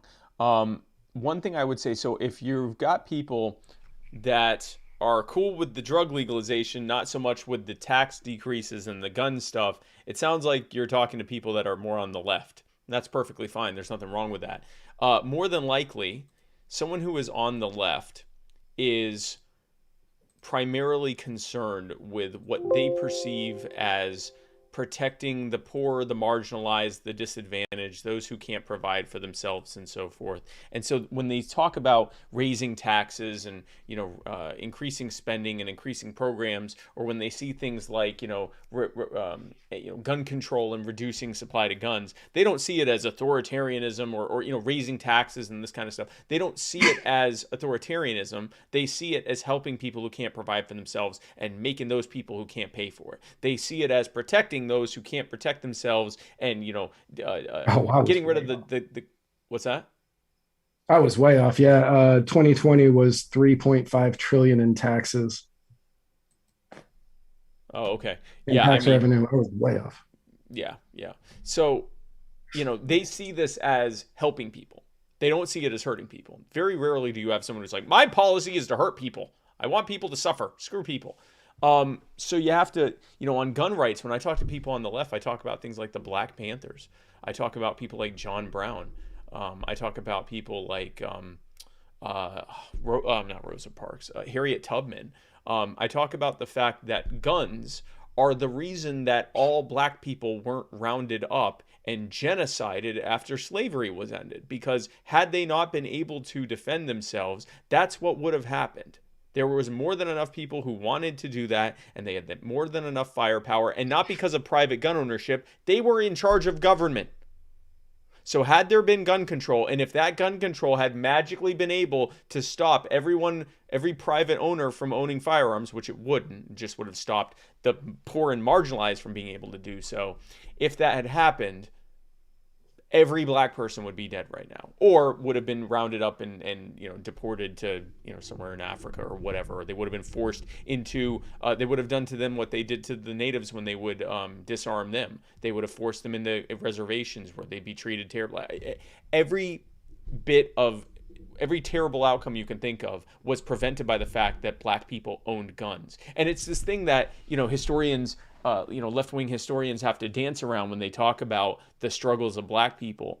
They have to dance around the fact that it was the fact that they had guns that allowed them to fight off people who were often outnumbered them and outgunned them and were more powerful than them. They were able to fight back just enough for the people that were trying to kill them to back off and go, okay, fine, you can live today. That has always been the case. You can talk about, stats on how much more likely a police officer is to murder someone than a civilian. You can do all these things. I would focus on that. You can get into the fact that, once you've started that conversation, when they say stuff like, what about mass shootings? You can say, if you had a gun and you wanted to kill a bunch of people, where would you go? Somewhere that had other people had guns, or somewhere where you're the only one with guns? Like, make them think these things through. When it comes to taxes and spending, I just ask them what happens when, and you can use this on people on the right too, because a lot of people on the right are convinced, well, we should be making, these wealthy corporations pay the taxes. That's become a very popular, that's why Joe Biden keeps saying this bill costs $0 and it's the rich paying for it. That's popular. Tax the rich is popular, even on the right. Just ask them, what do you think they're going to do when they get this additional taxes? Do you think they're going to just eat it, or do you think they're going to add it to the price of the goods and services that they sell you? So then who's really paying the taxes?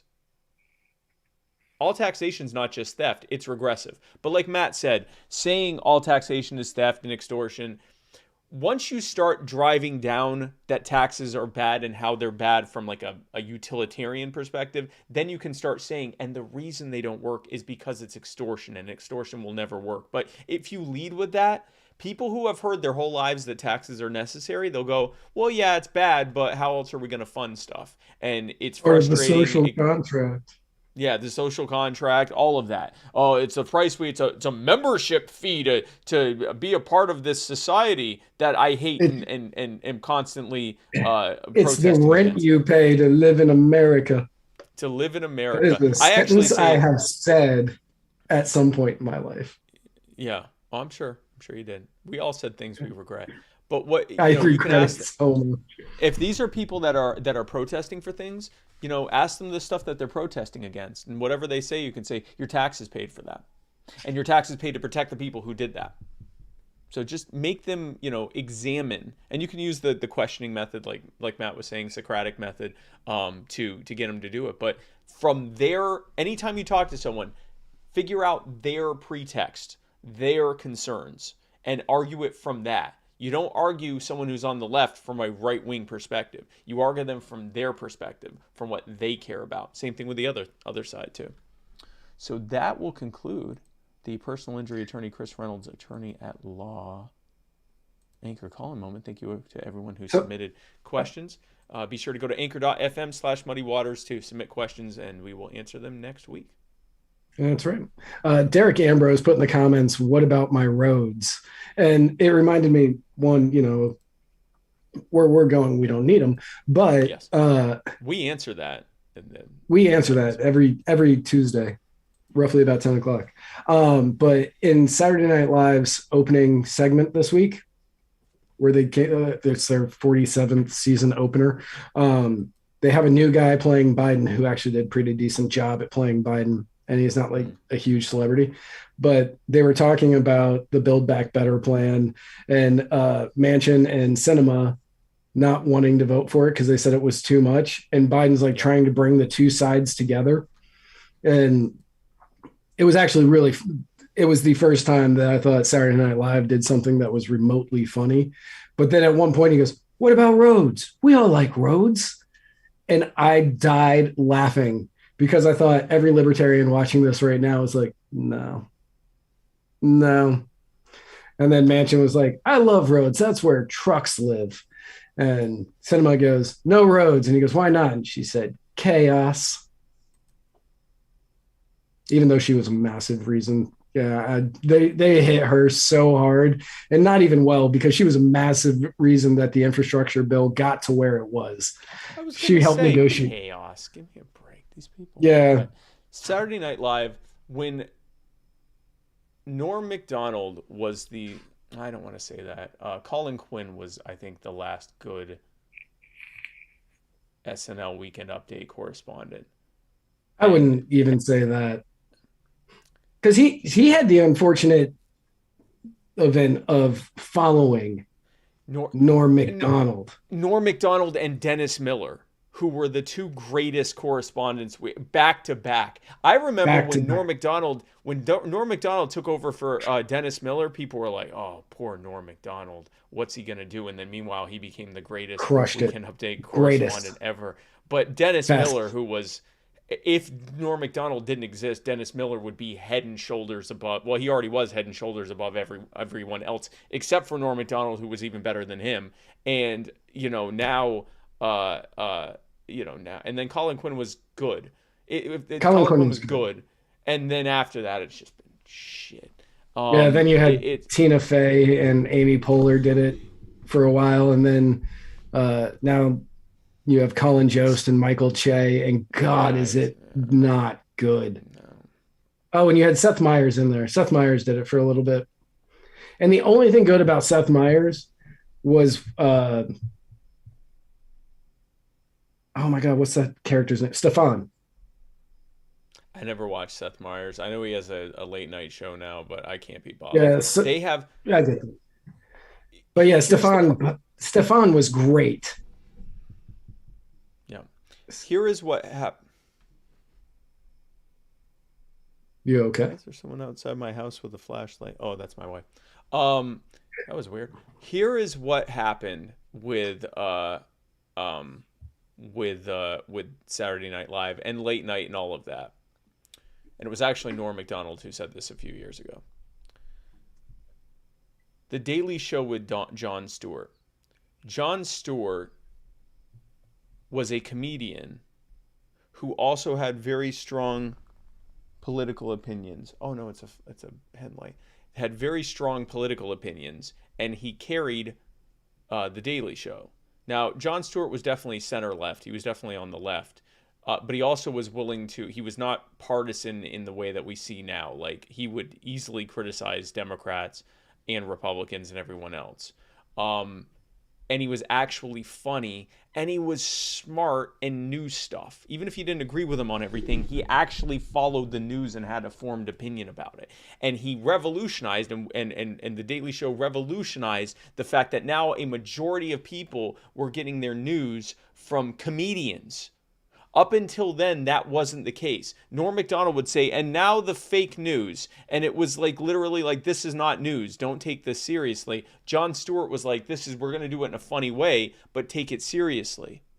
And then when that happened, everything changed. In late night, in SNL, it now became, we all have to be not just comedians, we have to be truth teller comedians. If you're George Carlin, you get to do that because George Carlin knew what the hell he was talking about. If you're Jon Stewart, you get to do that because Jon Stewart knew what the hell he was talking about. If you're some schmuck comedian who just follows whatever this schmuck comedian is saying, and you're not really vetting anything, and you're not holding people accountable if they're on the same side as you, and you're not funny, then you're just making it terrible. And that has actually been a major contributor to this cancel culture that's happening in stand-up comedy, where you can't just be funny. You have to go and make a routine about how terrible Donald Trump is, and how terrible the patriarchy is, and how terrible people who don't get vaccinated are, and how terrible it is that people don't support Joe Biden, and how terrible it is that people don't support the Me Too movement, except when it applies to Joe Biden, because then they're terrible for believing women who say that Joe Biden raped them. And it's now it's terrible, and it's destroying comedy. It's destroying comedy. Yes. And I don't think Jon Stewart meant to do that, but he did. Well, they took what he did and then they destroyed it. Right. And I mean, Jon Stewart wasn't the original host of The Daily Show. No, Craig Kilborn. Craig Kilborn. Yeah. And I loved he was great. And then when they brought Jon Stewart in, I watched it for a little bit, but it wasn't the same as when Craig Kilborn did it, because Craig Kilborn, he was giving you the news and he was making it funny, even though he wasn't a comedian. And then when they brought Jon Stewart in, Jon Stewart at the beginning, he was good, but by the end, he had a lot of anger involved in everything he was reporting. So all of his comedy was coming from a place of anger, which Craig Kilborn never got there. No. And that's part of the reason that Jon Stewart left, was because he was tired of being angry. He's now got a new show on Apple TV that I haven't watched yet, but I plan on it. But The Daily Show has pumped out a ton of great comedians who then fell by the wayside. Stephen Colbert is the easiest to name, because Stephen Colbert at one point was one of the funniest individuals on television. Like, it wasn't close. He was better than Stewart, in my opinion. He was better than any of the late night hosts. And then he got his late night gig and he took over for Letterman and got the late show, which one's he? Late night or late show? Late show. I think that's late night. Late show is after the Tonight Show. I think it's late night. I might be wrong. Okay, late night. And then he took over late night for Letterman. And I was like, this is going to be great. And apparently they said, okay, we are going to tie your hands completely and turn you into more of a left-wing lapdog than Jimmy Kimmel is. And Jimmy Kimmel, who was hilarious when he was on Win Ben Stein's Money and on The Man Show. And the Man Show. Yeah, he was hilarious on that. Yeah. And then he goes out and he talks about things that people said and people did from back in the day that they should be canceled for now. And I'm thinking, man, I watched The Man Show with you and Adam Carolla, and you should definitely not be throwing any stones, because you said and did a lot of stuff that you would be on TV crying about today, saying, this is just not right. This shouldn't be. Who did he dress up? He literally did blackface as Karl Malone. Karl Malone. I couldn't remember which basketball player. But and he wasn't just doing blackface like you put on black and say, oh, hi, I'm Malcolm X. He goes, this here Karl Malone. He was making fun of the fact that Karl Malone talked like a stereotypical Southern black guy. Yep. And did it in blackface. He was not just doing blackface in that he was wearing a black face. He was doing minstrel comedy. On top of all of the misogynistic stuff that you would see on The Man Show. Oh, that and today he'd be like trampolines and yeah. On top of all of that, like today, he somehow has made it past all of the cancel culture stuff. And I think it's because he will get on TV and weep openly whenever a tragedy happens. And they're like, no, don't mess with him, because 80-year-olds watch his show. And he did a fat suit blackface parody of Oprah. Yes, he did. I forgot about that. Yeah, Jimmy Fallon did blackface. Yep. Jimmy Fallon did blackface, and I think Stephen Colbert might be the only one who hasn't, but he did that vaccine sketch the other day that was so terrible, and it may have been the death of late night comedy. What was that? Yeah, John, the vaccine. Have you not seen this? Oh my God, it's so bad. He's sitting there and he was talking about, he was pushing vaccines. He was like, all you have to do is get the vaccine, but it was spelled like SCENE, scene. Like, it's a scene, man. Oh, and then yeah. I haven't seen the whole thing, but I saw enough of it to be like, oh, okay, that's just terrible. Yeah. It was the worst moment of late night television I have seen ever. And in recent years, that is I watched almost every episode of the Magic Johnson Hour, and this was worse. I saw every episode of Chevy Chase. This was worse.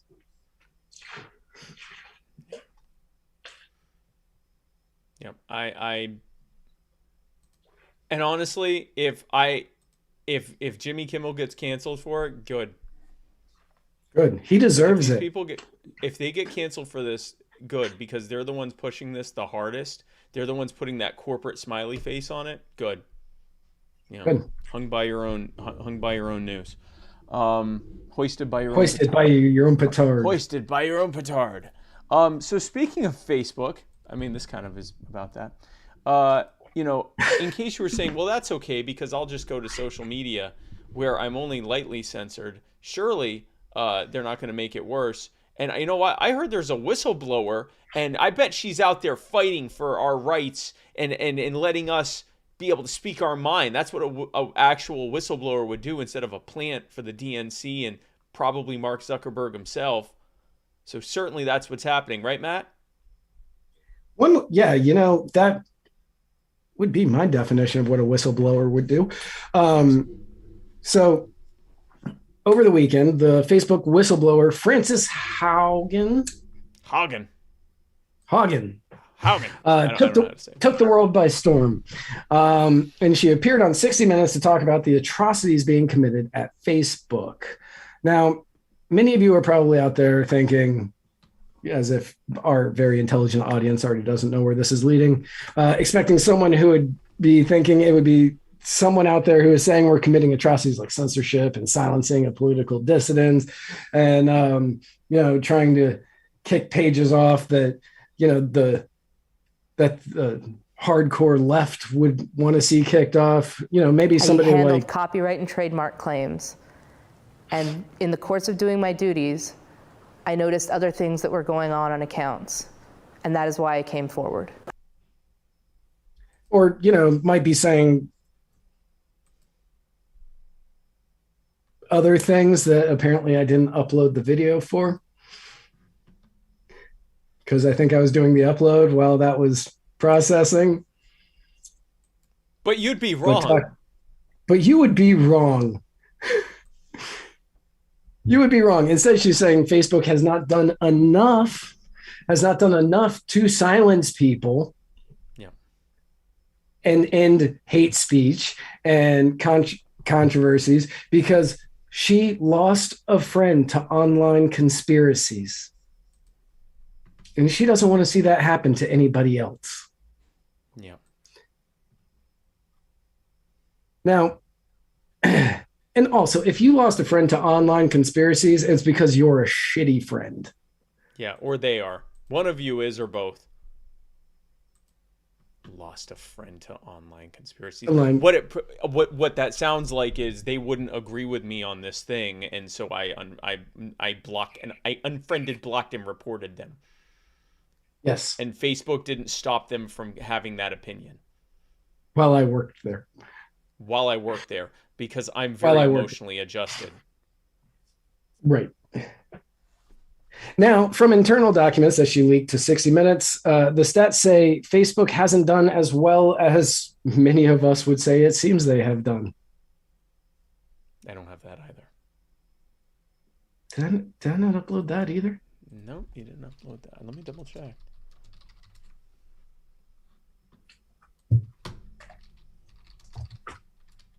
Let me see here. Nope. What? Got the candle thing though. Well, you got the put the candle thing up. We'll put the candle thing. Okay, hold on. We'll go put the candle thing up. Here, hold on. Let me just grab the candle thing. And we'll say it's the thing that. Okay. It's the thing. Pilot's gonna. Yeah, so I mean, she definitely. Hang on, people.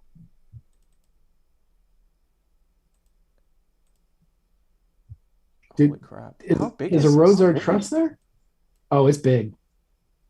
Because it's for a. It's literally crashing my OBS. It started acting. Yeah, we're not gonna show that.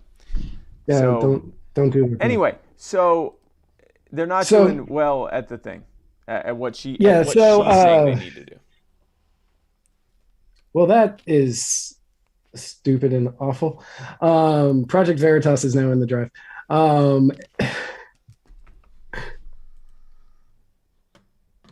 Because I don't know how that happened. Go ahead with the other stuff. Okay. So yeah, apparently Facebook is saying that they have correctly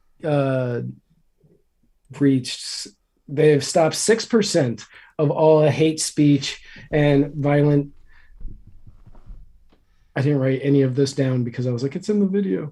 6% of all hate speech and violent atrocities on Facebook that they have attempted to stop, and less than 1% of something. Less than 1% of something else that she felt needed to be no longer on Facebook. This is the best part of today's show right now. And all of that deleted content is basically Muddy Waters Media and everyone we collaborate with. Right. That video is now content. in Drive if you want to try to grab it, but okay. I've got the Project Veritas, and I've got the, what's the other one? Best in the World. Okay, all right, let me play the Best in the World one. has the important information. All right, here we go. Muddied. Best in the World. They're gonna hear it. You're not.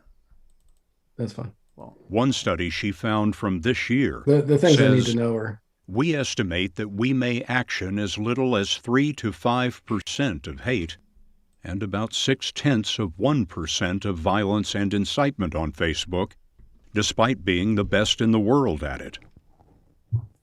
3 to 5% of hate speech and less than 1% of violence and incitement. Now, like Spike said, most of that apparently comes from Muddied Waters Media and or the people we collaborate with. Now, what she is saying, well, she's saying a lot of things, but she wants everyone to know that when companies like Facebook, Instagram, and WhatsApp aren't censored to that one. Man, that's a poorly worded sentence. She is saying that she wants Facebook, WhatsApp, and Instagram to only say the things that she thinks should be online. right. And when Facebook and WhatsApp and Instagram don't do this, it erodes the trust in society. When we live in an information environment that is full of angry, hateful, polarizing content, it erodes our civic trust, it erodes our faith in each other, it erodes our ability to want to care for each other. The version of Facebook that exists today is tearing our societies apart and causing ethnic violence around the world.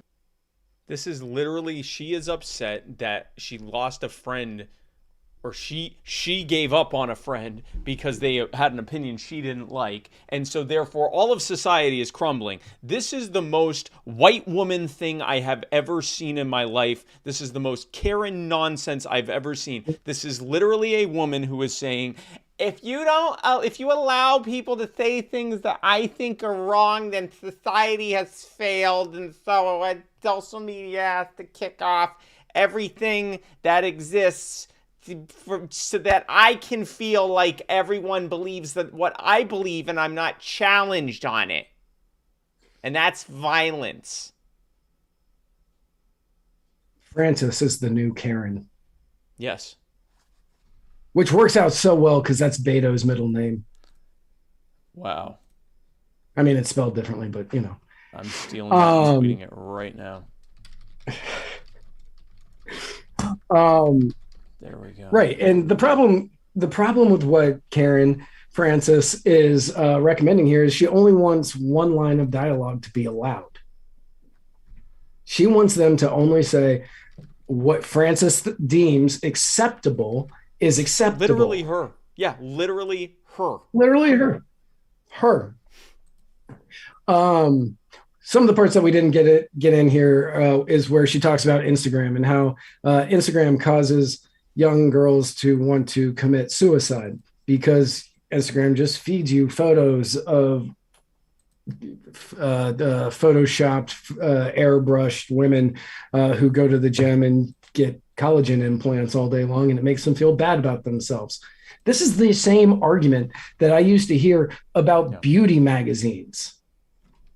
It used to say, oh, Cosmo and Elle and some other beauty magazines that I don't know the names of are terrible because they make our daughters wish that they look like these supermodels and it's causing eating disorders. Same argument.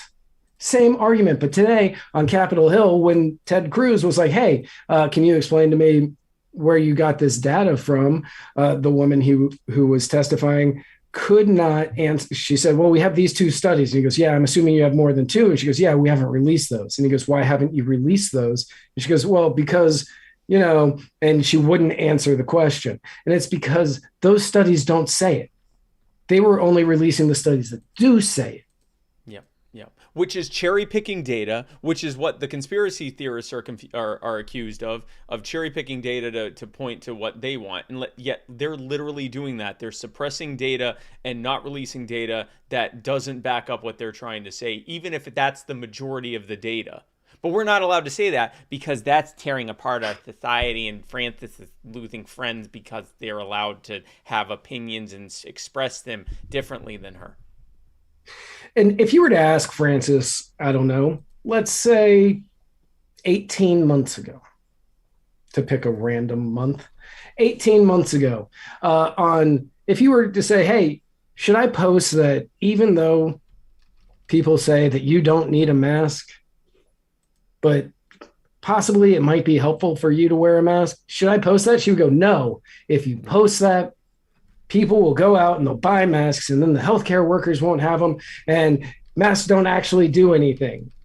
But then months later, she would go, don't post anything about not wearing masks because everybody needs to wear masks. And she would probably really hate it if you posted something now about how the paper masks that everybody wears in order to just get in places have a, 10% efficacy rate against the virus? Yep. Basically, yep, pretty much. Yep, they have very little efficacy rate. In fact, on the box it says this does not protect you from viruses. This does not protect. Right. So a surgical mask, a paper. I was talking with a doctor about this weekend. The purpose of a surgical mask is in surgery situations and hospital situations. It reduces the amount of expectorant that you put out. Oh, by the way, most surgeons now have been using N95 masks, even before all of this, because it actually stops all of your expectorants from coming out. That's been the case for a while now. A paper surgical mask is largely used just to make it so that if you're spitting, if you're mouth breathing, which surgeons tend to mouth breathe because they're in very high stress situations, their pulse goes up and all of that. And so it is just making it so that you don't get saliva on an open body that has its organs exposed. It does not stop you from getting or spreading anything to or from anyone else in that room or that patient. It is literally just about keeping spit and snot out. If you accidentally sneeze or whatever else, keeping it, you're in a tight room, you're typically in tight quarters, and if you sneeze, it goes all over the place. If you cough, it goes all over the place. It's about keeping as little of that out, as much of that out as possible from the open, gaping body that is often open and organs exposed, or even if it's laparoscopic, there are open wounds and they're just trying to keep that from getting inside of a human being, which can cause infections. That's it. It doesn't stop or slow the spread of viruses. It can help a little if everyone uses them the same way they do in hospital conditions, where they're taking them off regularly and replacing them, where they're not touching them constantly, where they have it completely over their face, or trading them as the kids are doing. Then you can slightly reduce the spread of the virus, maybe. Oh, also it has to be coupled with things like keeping a safe and healthy distance from people and stuff like that. But just telling everyone wear a mask so that then they can't see each other's faces when they're talking, so they get even closer. I've seen that in the airport so many times where it's loud in there and people can't hear. So they're right there and you can see the mask moving while they're talking, and the masks are almost touching while they're doing this. And I'm like, oh yeah, they're super safe right now. And people actually are less likely to keep their distance if they're wearing one because they think it's a freaking force field. It is such nonsense. And me saying that would have Francis horrified that Facebook and YouTube are allowing me to say this right now. Well, she didn't go against YouTube because she didn't work there. Yeah, that's a good point. They blamed the atrocities in Myanmar on Facebook in that 60-minute. Are you really? So where that cuts off at the end of that last video, where she's talking about ethnic, cultural genocide or whatever she said there at the end. Yeah. She said, "This is," and then the 60 Minutes news guy said, "This is like how the armies in Myanmar used Facebook to plan the atrocities that they were going to use against the Karen people." And I was like, I don't think that's Facebook's fault. I don't see this as Facebook's issue because they could have used Google Drive to do that. They could have used walkie-talkies to blame Facebook for the atrocities that happened in Myanmar. Downplays the atrocities that happened in Myanmar to blame it on Facebook.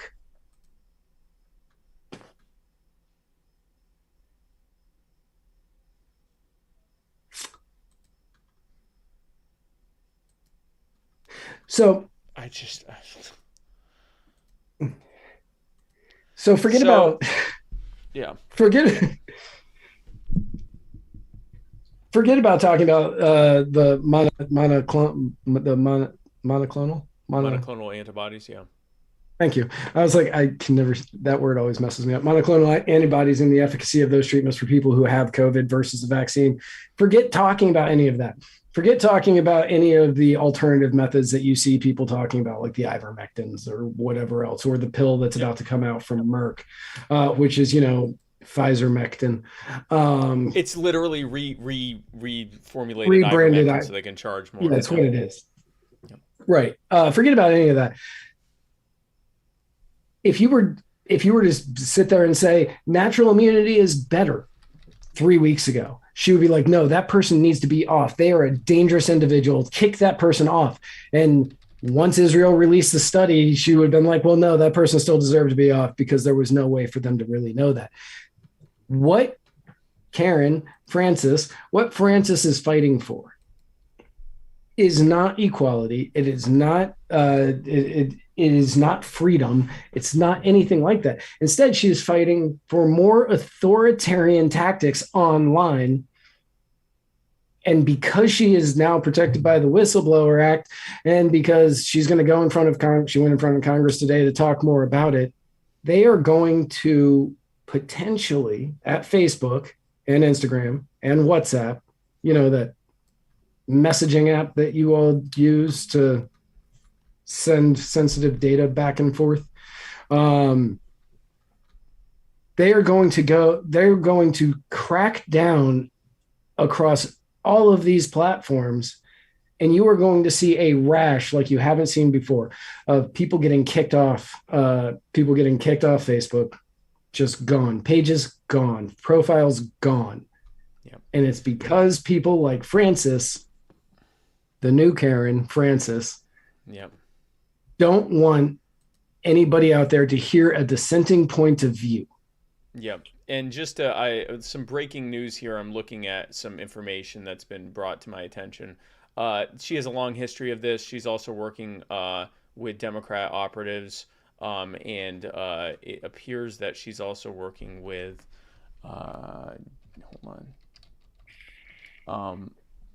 Jen Psaki's former PR team. But here's the more important thing, because yes, she's a left-winger. She's going to go with these center-left groups. In her previous role at Pinterest, Francis was behind a change to give users the option to filter searches to specific skin tones. At Gigster, she gave a talk on how the necessity to end enshrining bias with an eye towards inclusion. I don't know what that means. In 2015, she complained that Google was not inclusive enough of women and that most of the women they were hiring were trans women and not cis women. That might Sounds like a canceled. TERF. Yeah, she might be a TERF. Let's see. And then it says she made a bunch of contributions to Democrats. I don't care about that because the reality is she's a Democrat and she's free to do that. But this is like, she has a history of doing this. She works at tech companies and then, you know, complains that they're biased and then quits and tells everyone. Yeah, no, she's definitely the new Karen. Karen was kind of played out anyway, so this is better. Yeah, Francis is a much, it's been updated, and it also includes Robert Francis O'Rourke. Yeah, I said that works perfectly because it's also Beto O'Rourke's middle name. Yep. So I personally believe, and you can disagree with me, whatever, I don't care. I personally believe that Facebook is going to what do we mean by TERF? What's the R in TERF? I know. So trans exclusive radical feminists. So the original radical feminists say that the idea of transgenderism is just more patriarchy, men claiming to be women and trying to crowd out the female space by claiming to be women themselves, and that it's just another example of men trying to take over everything, including being women. So they pointed at like Caitlyn Jenner being named Woman of the Year and saying, look, men are even insisting on being Woman of the Year. They can't allow women to have anything to themselves. And then they go further to say that, letting trans women in women's spaces like bathrooms and locker rooms leads to more violence against women, they claim, and that it's just, even if it doesn't lead to violence against women, it's just making it so women aren't allowed to have any space to themselves. And that, but it's not just that they're against transgender people. It's that transgender people are actually just another manifestation of the patriarchy, is basically what a TERF is. Trans exclusive radical feminist. Laurel Hubbard, the trans weightlifter from New Zealand, she was named New Zealand's Sportswoman of the Year by New Zealand's University of Otago, and TERFs would not be okay with that. No, TERFs would not be. TERFs would say that's an example of the patriarchy, men not allowing women to have their own space, and that they're taking it over through transgenderism, and that, they basically want to crowd out women even in their own spaces, is basically what that is. I am, Mr. Just Because, I am mansplaining TERFs and explaining it, but I was asked. In my defense, I was asked what a TERF is, I answered it. Yeah, we were asked. And I have some very close people in my life who are TERFs, and they're pretty radical about it. Yeah. Apparently Dave Which is Chappelle why I know it as well as I do, because I hear it a lot. Yeah.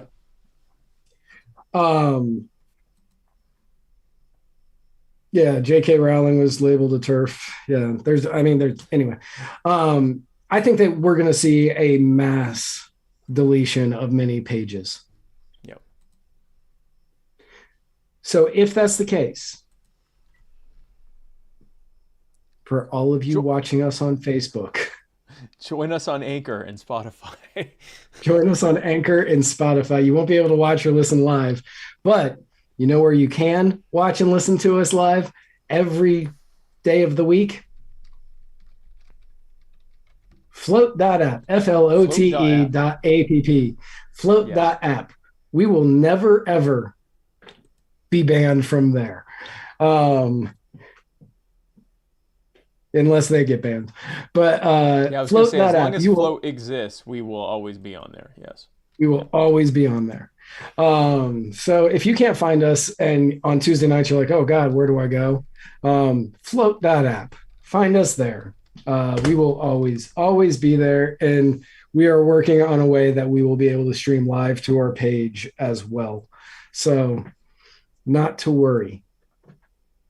Yeah, in There fact, will be a we way are to on find there. this. We're actually on there right now. So if you go to float.app/muddywatersmedia/live, you can watch us live every time that we're live there. It's Every actually a time. really good experience. Yeah, it's such a it's a really, really good experience. So yeah, go over there and yeah, float's better. So It is that's the better. show. I am I'm going to show everybody what it looks like on Float, but they won't be able to tell because they're not watching on Float. But the quality is crystal clear. yeah, the quality's good. The quality is every bit as good Crystal as clear. YouTube.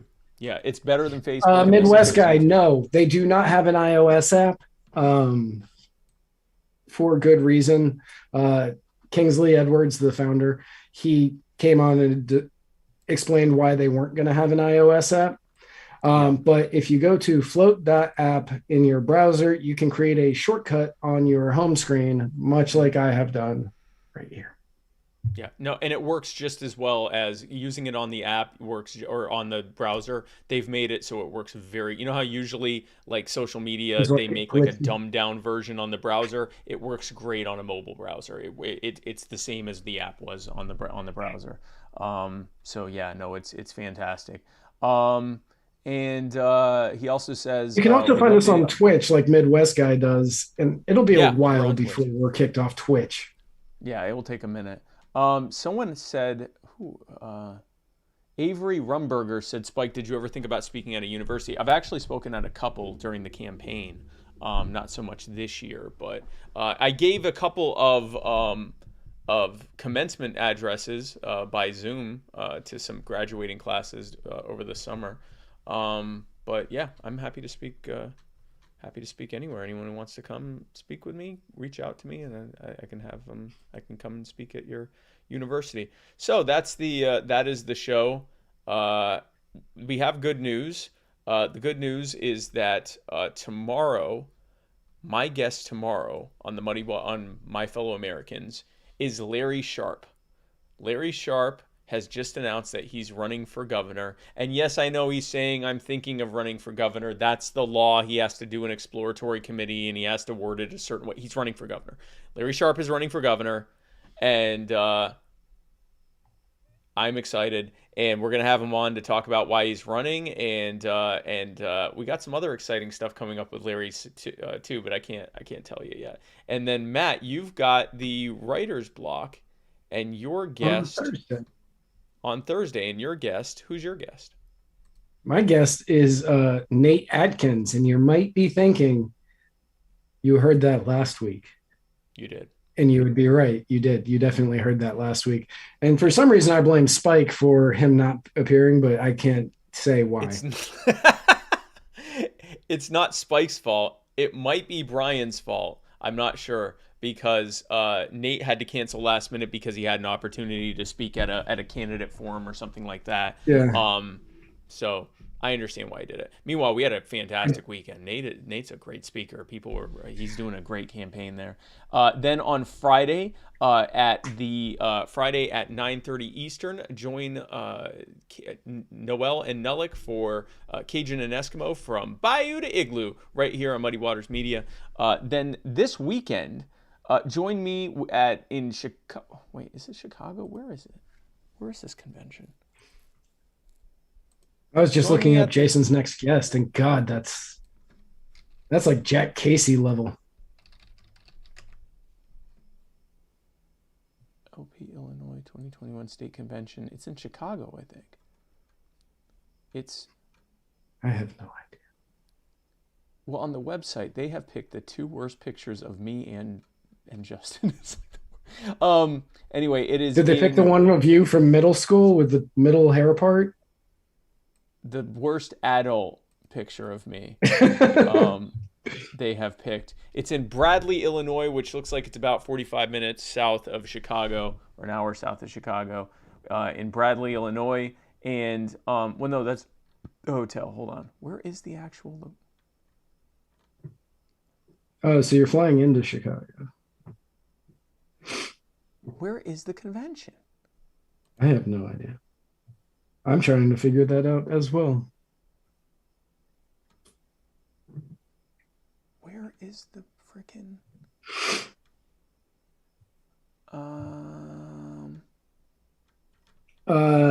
Kankakee. Oh, Kankakee. Oh, okay. Yeah, it's in Kankakee, Illinois. Kankakee. Yes, beautiful Kankakee, Illinois. So join me there this weekend. We're going to have all sorts of fun stuff. If you wanted to sit next to me at the dinner, that's apparently already sold out for me and Justin. But you could certainly come, and I'd be happy to talk with you. I'm going to be there for pretty much the whole thing. Then on Monday, join Jason Lyon right here on Muddy Waters Media for Mr. America, The Bearded Truth. His guest is... I don't see who his guest is. His guest is Spike Cohen. Oh. And they are going to be talking about qualified immunity. Fantastic. I can't wait to talk with him. Talk with Jason Lyon on October the 11th. I knew that. Then join us right back here next week, same muddy place, same muddy time, for another fantastic episode of the Muddy Waters of Freedom, where Matt Wright and I parse through the week's events like the increasingly dystopic, black-pilled, anarchist propagandists that we are, who are tearing society apart. Matt, if someone were trying to find us on the internet, if you will, is that still possible after Frances Haugen, or is it not? And if so, how can people find us? So far, it is still possible, even after Frances Karen Haugen and her blistering whistleblower announcement over the weekend. But if you're one of those old school listeners, the type of person who sits there and says, you know what, I don't want to look Matt and Spike in their beautiful blue eyes. Your eyes are blue, right? Yeah. In their beautiful, beautiful blue eyes with their rugged yet boyish good looks. You can find every episode at anchor.fm /muddied waters. You're tearing us apart. You're tearing us apart. Everything's crumbling. You're tearing me apart, Lisa. I'm dying. I'm dying. Hey, Sarah. While you're at Anchor, you can leave us messages that we will play live on the air. During the personal attorney, Chris Reynolds attorney at law Anchor call-in moment. You can join the Mudsketeer militia. That's right. You can be a member of what was originally called the Vanguard, which is why every show starts with, "Welcome to the Vanguard." Now you have to say, welcome to the Mudsketeer militia. I am not going to say the Mudsketeer militia. But you can join that by hitting the subscribe button, and you will get special episodes, exclusive episodes, and the ability to join in at the Muddied Zoom once a month, which Spike still has not scheduled. I know, we have to start. I gotta call Brian when we're done with this. Yes, that would be good. Okay. All of our episodes are there, and you can listen to all of them. Yeah. In order. In their direct order. Finally. Hey, Sarah. The Mudsketeer Vanguard. Or you can find this in every other episode at muddiedwatersmedia.com. Thank you to that Jason settles it. and Kelsey. Yeah, thank you, Jason and Kelsey. And so that's what you're going to do. Well, no, first you got to go to Defy the Power and go buy stuff from them, because holy crap, that's incredible pricing. Use, what was the code? Muddy Tumbler. I think it's 2 words. Muddy Tumbler. Yeah, Muddy Tumbler. I'm going to put that in the comments so people can see. Muddy Tumbler. This is and it's muddy, not muddied. Muddy Tumbler. So, folks, thanks so much for tuning in again. We love you so much. You guys are amazing. You're why we're able to do this. Sarah is asking, what's your cup say, baby? I assume she's talking to you. I Because hope. I don't have a cup. If she's talking to you, I have questions. Well, I have a question. I don't have a cup. So that's... Wow. Well, folks, thank you for joining the final episode of the Muddy Waters of Freedom. I didn't make Join us it. next week for the Matt Wright experience, where Matt Wright will talk, and we'll just leave this, but this will just be, we'll just have this blank over here. This is gonna be the new show right here. It's just gonna be Matt. Let me. For anybody it's just gonna listening be to this Matt on Wright. anchor.fm/muddied waters, the bottom of my cup that was made for me, that I did not have anything to do with the customization of, the bottom of my cup, my tumbler from Defy the Power or stitchesandglitches.com, says Spike talks too much. But I had nothing to do with this. I don't know if he's coming back. So tune in tomorrow for an all-new episode of My Fellow Americans with Spike, where he's going to have Larry Sharp on. On Thursday, join me for the Writer's Block, where I'm going to have Nate Atkins on. A brand new episode of Cajun and Eskimo from Bayous to Igloos, 9:30 Eastern on Friday. Spike's doing some stuff this weekend. I'm not sure what. I wasn't really listening. And then on Monday, join Jason Lyon for Mr. America, the Bearded Truth, where Spike Cohen, the guy that's normally right there, will be joining him 8:00 Eastern, where they're going to be talking about qualified immunity. Have a fantastic, well, no, we're going to see. I'm so used to doing this on Thursday alone. See you all tomorrow for My Fellow Americans. And where we're going, we don't need roads. this is what it's going to look like from now on.